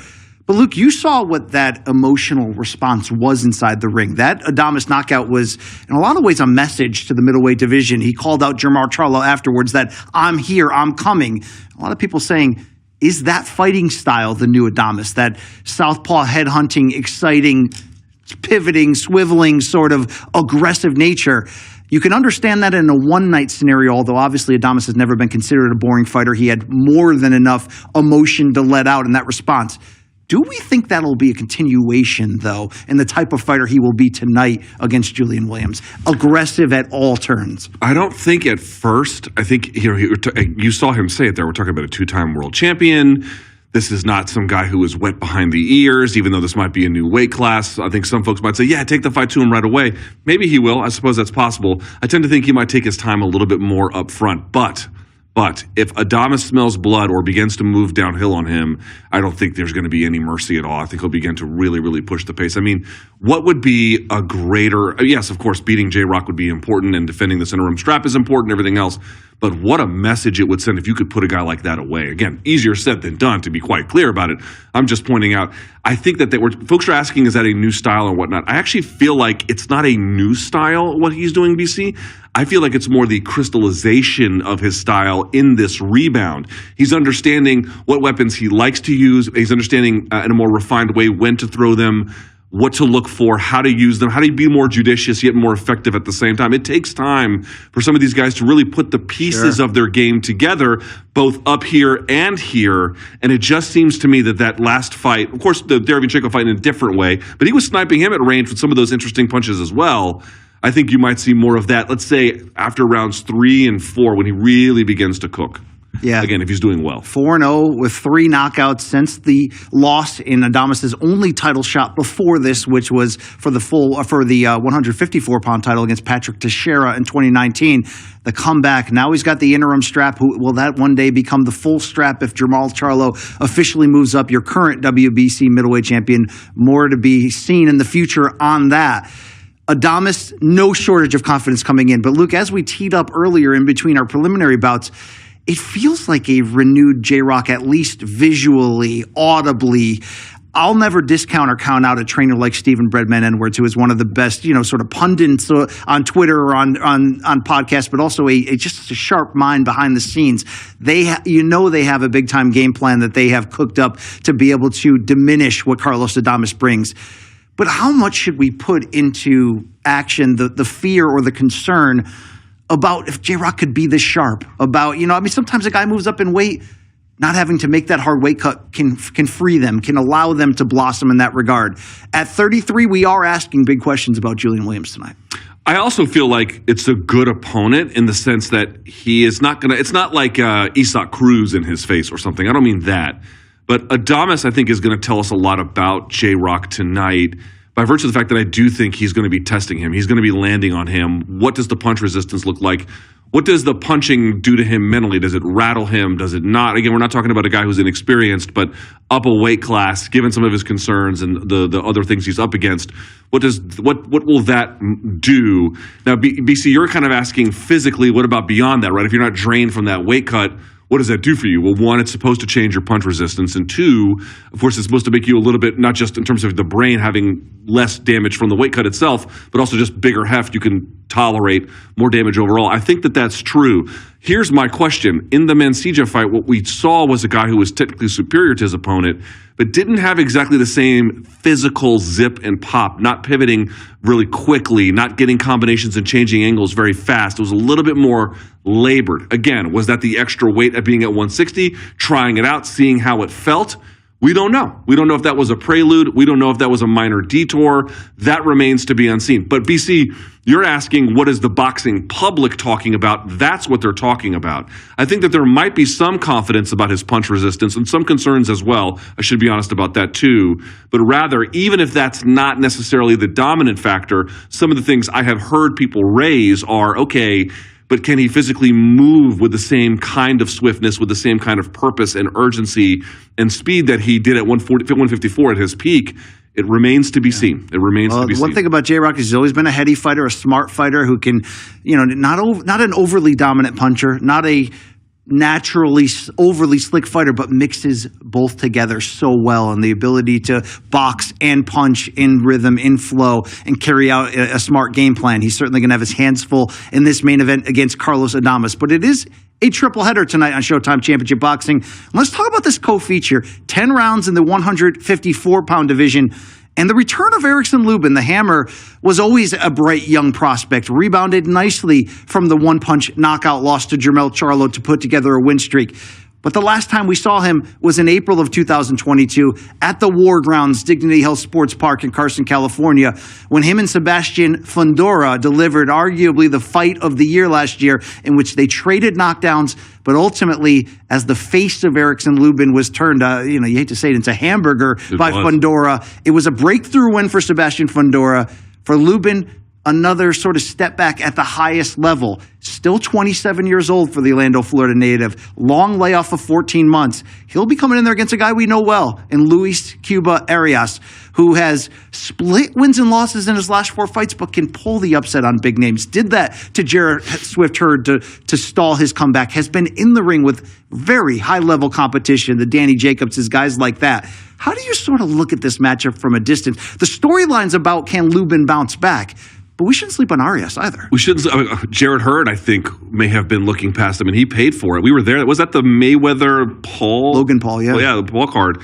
And that was sort of featured as the fight where it's like, okay, that might be sort of the fun exhibition, but these are the two real fighters in a bout of consequence. And Hurd kind of got just outworked and a little bit run over. So Arias had a great performance, but then against Vaughn Alexander, he didn't. He just didn't go right. He couldn't maintain that spirited and, I should say, rather inspired performance that he had against Hurd carrying forward. In the case of Lubin, BC, here's the thing that gets me about the Fundora loss, right? If you go back to Lubin versus Charlo, recall the punch that Charlo hit Lubin with. I mean, just an absolutely phenomenally timed, accurate counter shot, right? You could almost be like, hey, man, it was like a half uppercut, half like from distance. And the timing on it was beyond sublime. So it's okay to be like, listen, you got hit with a great punch by a great fighter. Okay, fair enough. The Fundora one is the one that really is the one that raises more questions to me, because to your point, Brian Mendoza showed us that he was able to finish off a guy like Fundora, but he did drop Fundora, and he was landing well. And the slickness that he shows is, it looks like it's on par with the very best of that division, but then by the time the 9th round came around, his own corner had to stop it because his face looked like he'd been stung. I'm not doing a bit. He'd been stung by 100 bees. Like, it was honestly medically concerning. So it's this weird thing where it's like, okay, I can look past the Charlo loss, no problem. And honestly, Fundora is a quality opponent, but like he's just getting hit a little bit too much. He's just a little bit too hittable. So I think his offense is great. The question for me is, against a grinder like Arias, can he stay out of enough of those troubled areas? Can he put the fight more on his terms? He should be able to, but again, Arias has shown the ability to upset the apple cart at times. Now, let's not forget, Lubin turned down the path of the amateur route, the Olympic route, to turn pro basically at 17, back when Mike Tyson was a promoter for a short period. He could always box very well. He can punch a bit. The Hammer nickname is certainly apt, but does he have the chin, the recuperative skills for the very elite level? Let me ask you about that. I didn't think his chin was the issue against Fundora. It was just this accumulated damage. He was just too willing to accept. Some of these guys that are very slick, that know they're slicker than their opponents, sometimes they're like a little too cavalier about accepting damage. I would like to see him not be cavalier about it. Absolutely. We've seen Lubin get big wins over contenders like Terrell Gaucher and Nathaniel Gallimore in the past. We've also seen him in those 2 big losses. But at 27, this is a big bout. I like the 14-month layoff to heal, to reset physically and mentally. But we mentioned Luis Arias is well-traveled, and he's certainly been in there against big names. Splitting wins and losses in his last 4 fights, as we mentioned, but did pick up a 10-round unanimous decision over Jimmy Williams in May of last year. Big opportunity at 154 for both fighters to essentially survive and advance and continue on the path to contention.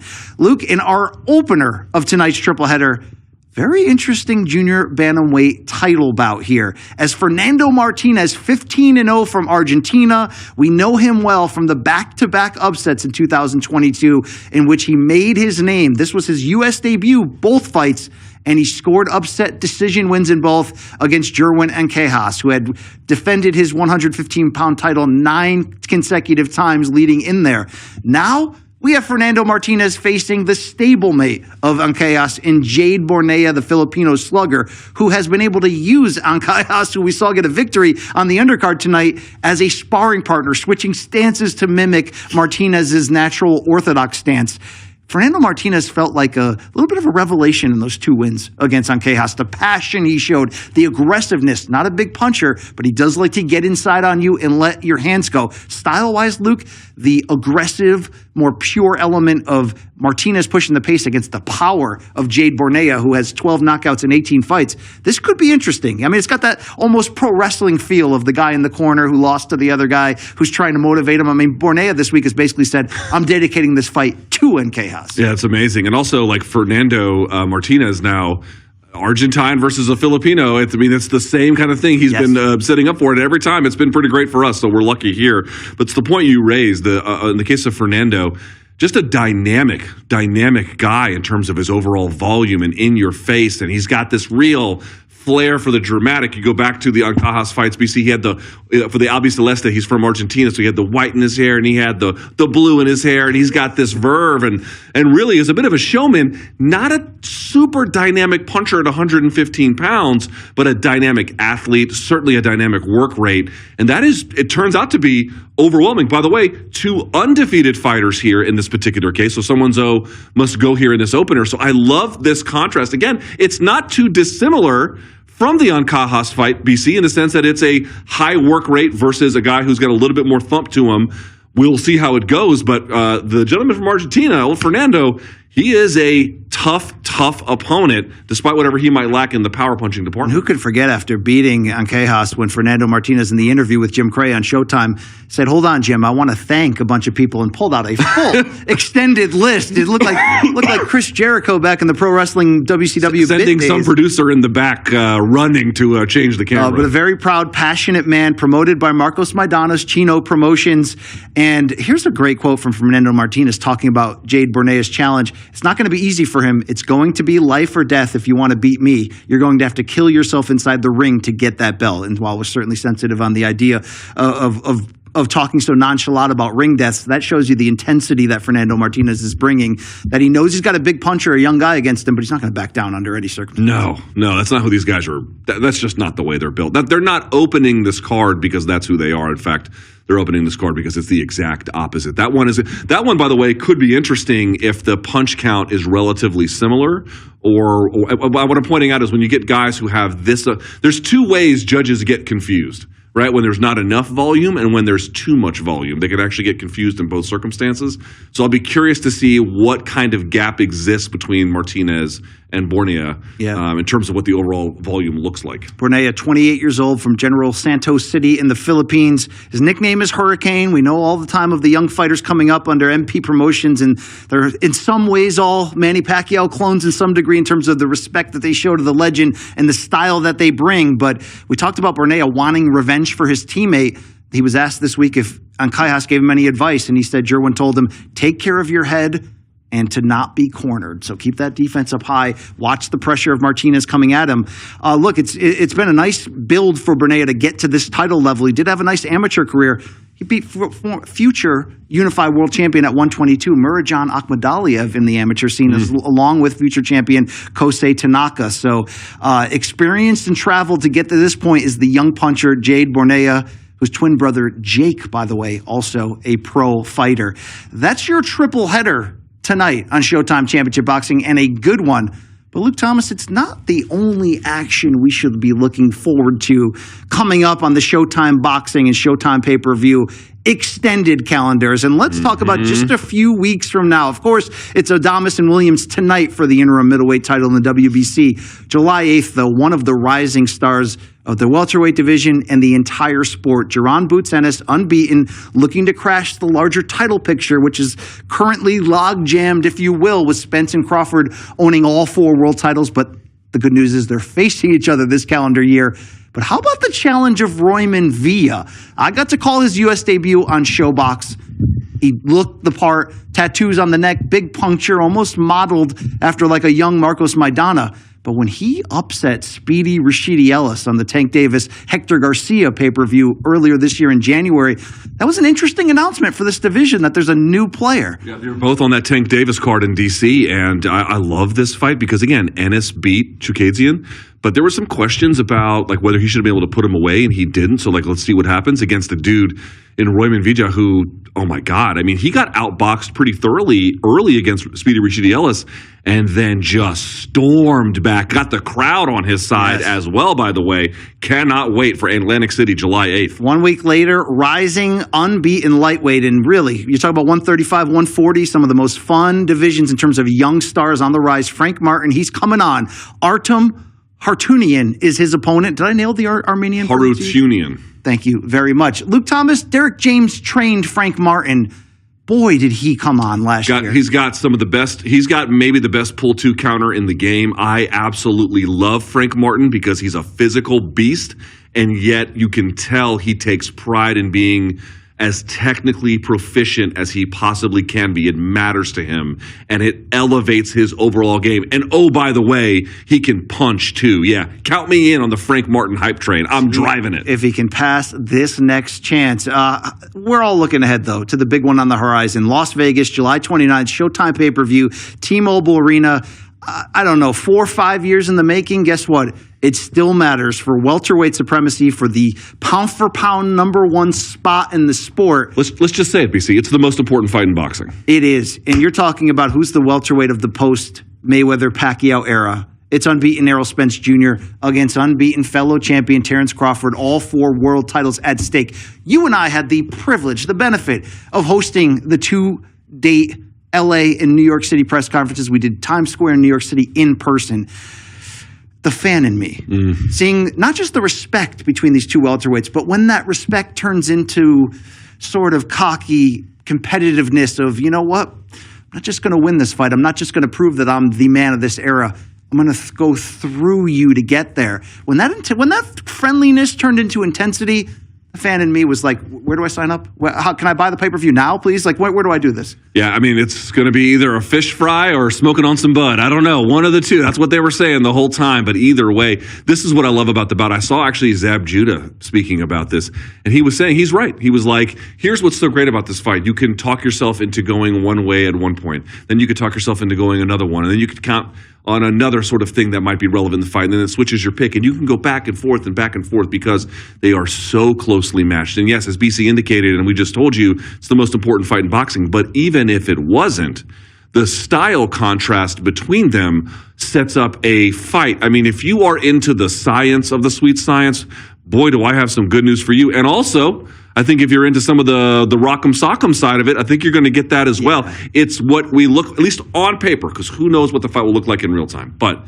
on paper, this is what boxing looks like at the highest level. This is the purest, best form of it. It's an old school feel to an old school type matchup with old school personalities. What does that mean? It means these fighters grew up like we did, watching our heroes from the 70s, 80s, early 90s, who were, to some degree, more about legacy than necessarily money or fame, who didn't want to go to sleep knowing that there was another fighter in their division that the general public thought might be better. That had been the recurring theme for both Spence and Crawford in the years that built up to this. Maybe some business realities got in the way. Well, it's not in the way now. And these fighters are still both the unbeaten champions, both at the top end of the pound-for-pound list. And now we get to bring in the potential of a high-speed chess match with a lot of intensity at stake and no shortage of stakes. Wow. Wow, wow. Luke, the pay-per-view main card has been announced for this. We are going to see rising lightweight Isaac Cruz against Giovanni Cabrera. We're going to see unbeaten junior middleweight prospect Jesus Ramos, who had that big performance against Joey Spencer back in March, taking on Sergio Garcia, who is a very tough out in this division. And at 140 pounds, Gergen Hovnanian versus Victor Faust. So looking forward to that in Las Vegas, July 29th. That's one of those that you circle on the calendar many, many years in advance. Loaded Showtime schedule coming up, and the first episode of All Access, Spence versus Crawford, will debut on Showtime July 8th, the same night as Jerwin Boots Ennis versus Royman Villa from Atlantic City, which you and I will be there in person. All right? So I'm told. Hosting the same show that you're watching right now, the Showtime Boxing Countdown, and the build, of course, to tonight's triple header, 9 p.m. Eastern, 6 p.m. Pacific. And one final plug there, as you saw, the lower third, the 7-day free trial of Paramount Plus from Showtime is available for you right now by heading over to ParamountPlus.com/Showtime bundle. Luke, there's nothing left to do but to really set the stage and put our picks where our money, where our mouth is. None of that made any sense. No, but Carlos Adames versus Julian J. Rock Williams does. What are you feeling heading into this one? I'll say Adames by stoppage at the 10th. I think that Williams is going to be as live an underdog as he can be. I think there'll be times when he's able to, again, he's crafty as well. And I don't think it's fair to say he's done completely. I really don't believe that, but I do think it's the time now for Carlos Adames, right? I mean, 4 years ago, when he was 29 years old, that is when J-Rock had his breakout moment. Well, it's the 29-year-old now Adames who I think is ready for his. So count me in a 10th round TKO stoppage, Carlos Adames. Yeah, very, very possibility that we could see that. It'll be interesting. Can Adames come out aggressive? What type of game plan? What type of adjustments will the very smart boxer Julian J. Rock Williams make? I'm looking forward to that one. The Erickson Lubin comeback. What's your pick? I'm going to echo you. I like Adames to win this fight, and I think there is that potential of a late stoppage, whether it comes on cuts or the accumulation of punches. But can Adames have that same offensive success against a Macias Montiel who is there to punch you and there to be hit in a lot of ways? Maybe that was the perfect storm on the perfect night. Right. Or maybe this is a new Carlos Adames, the Bob Santos effect. You can't overlook it. You can't. You really can't. He seems to be doing big work in turning fighters in the upper bound limit direction, as Luke Thomas would say, the old UBL, okay? That's right. Of that one. Let's see in this co-feature if Erickson Lubin can get by. If he can box and keep Luis Arias at range and lean on some of those advantages, I'm going to like his chances. But if this turns into a war, certainly not necessarily a la the Fundora fight, that sort of seemed to be a special fight in the right ring, the right night, and the right personality of both. Even though Arias can fight in the action style, if it goes this way, I don't know that's the right direction for Lubin right here. If it's a back and forth kind of crazy brawl or something like that, or they're just constantly in close quarters, I would favor maybe Arias. But Lubin should not lose fights like this. I didn't think he was going to lose the Fundora fight, and he did, albeit for very different reasons, as you indicated. But I have a feeling he's not done yet with some good wins. I like Lubin here, probably by decision, but I like Lubin. And Fernando Martinez will open defending his IBF world title at 115 pounds against Filipino Jade Bornea, who brings big punching, but this is a step up in competition. For sure. It's going to take a lot because you saw Ancajas had trouble dealing with that pressure style of Martinez and the ability to push that pace over 12 rounds. I certainly like Martinez's chances here, but hey, we could have Jerwin in the corner after a big victory on the undercard, whispering the sweet nothings of advice in the corner for young Jade. It's going to be an interesting triple header to say the least. Luke, one point to make on the close. This could be the final night in the career of Caleb Truax, the former super middleweight world champion. We talked about how difficult it is to orchestrate and author sort of the perfect exit or ending. Floyd Mayweather was the rare one to do it. Joe Calzaghe. Lee Groves reached out to me. Luke, you know the name Lee Groves. You're talking about CompuBox operator, historian, podcaster, Hall of Fame voter. Just won the Good Guy Award from the BWAA this year. He wanted to remind us over the DMs that Carl Froch had a pretty spectacular authoring of his own exit when he knocked out George Groves. In front of how many people? Yeah, 80K here in London in their big rematch. It doesn't get much better than that. Like I said, it can be done. It can be done. But here's the problem. As big of a list as you can make for those who have done it on their own terms in the greatest of ways, the list of those who haven't is significantly longer. The list of those who have lingered or still picked up the phone when those multiple calls come for offers to bring you back. But by the way, I didn't think Truax looked bad tonight. I don't in any way want to suggest as much. But I did think that, like, did you see something that made you think that another one was really important? I would submit probably not. And I say that as someone who has great respect for Caleb Truax. Absolutely. No shortage of respect for the former super middleweight world champion. We wish him well, whether he returns or calls it a career. I think I'm going to call it a broadcast here, Luke, as we count down the final minutes ahead of tonight's triple header. You see that start time behind us, 9 p.m. in the East, 6 p.m. in the West. It's Carlos Adames and Julian J. Rock Williams for the interim WBC middleweight title. This has been Luke Thomas and Brian Campbell. We are the co-hosts of Morning Combat, the multi-time award-winning combat sports showcase here on Showtime Sports Digital. You can catch us every Monday, Wednesday, and Friday, 11 a.m. in the East on the Morning Combat YouTube channel, and of course, Saturday nights after the fights, right? That's right. Who does a better job breaking it down than these guys right here? And again, you can catch us July 8th at the Atlantic City fights with Jerron Ennis and William Vija, and we'll be calling the prelims there and having lots of... And at Morning Combat, whether it's boxing, whether it's MMA, whether it's bare knuckle, if it's fighting, we've got the previews, the reviews, the big interviews, the recaps, and we will have plenty of Crawford Spence content as we continue to build toward July 29th in Las Vegas. For our great crew here in Jersey City and those on our team back in Minneapolis ahead of tonight's triple header, this has been Showtime Boxing Countdown. For Luke Thomas, I'm your boy, BC. We are out. Enjoy the fights.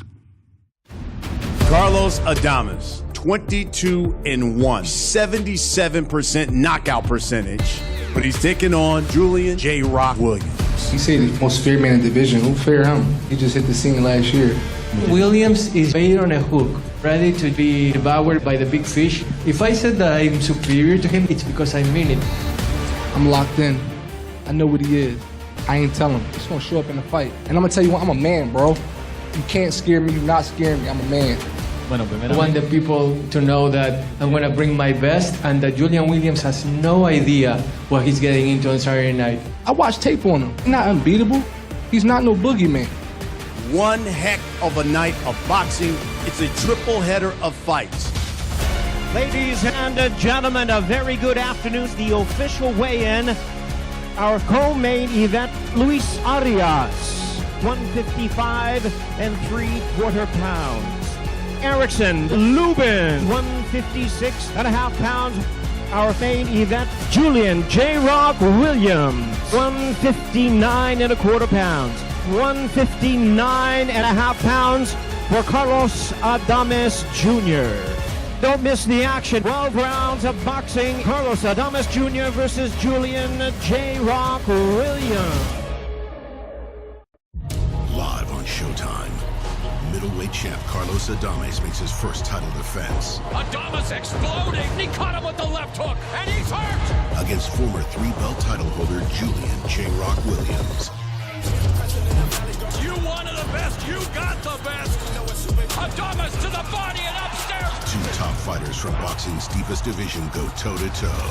Adames versus Williams for the interim middleweight championship on Showtime.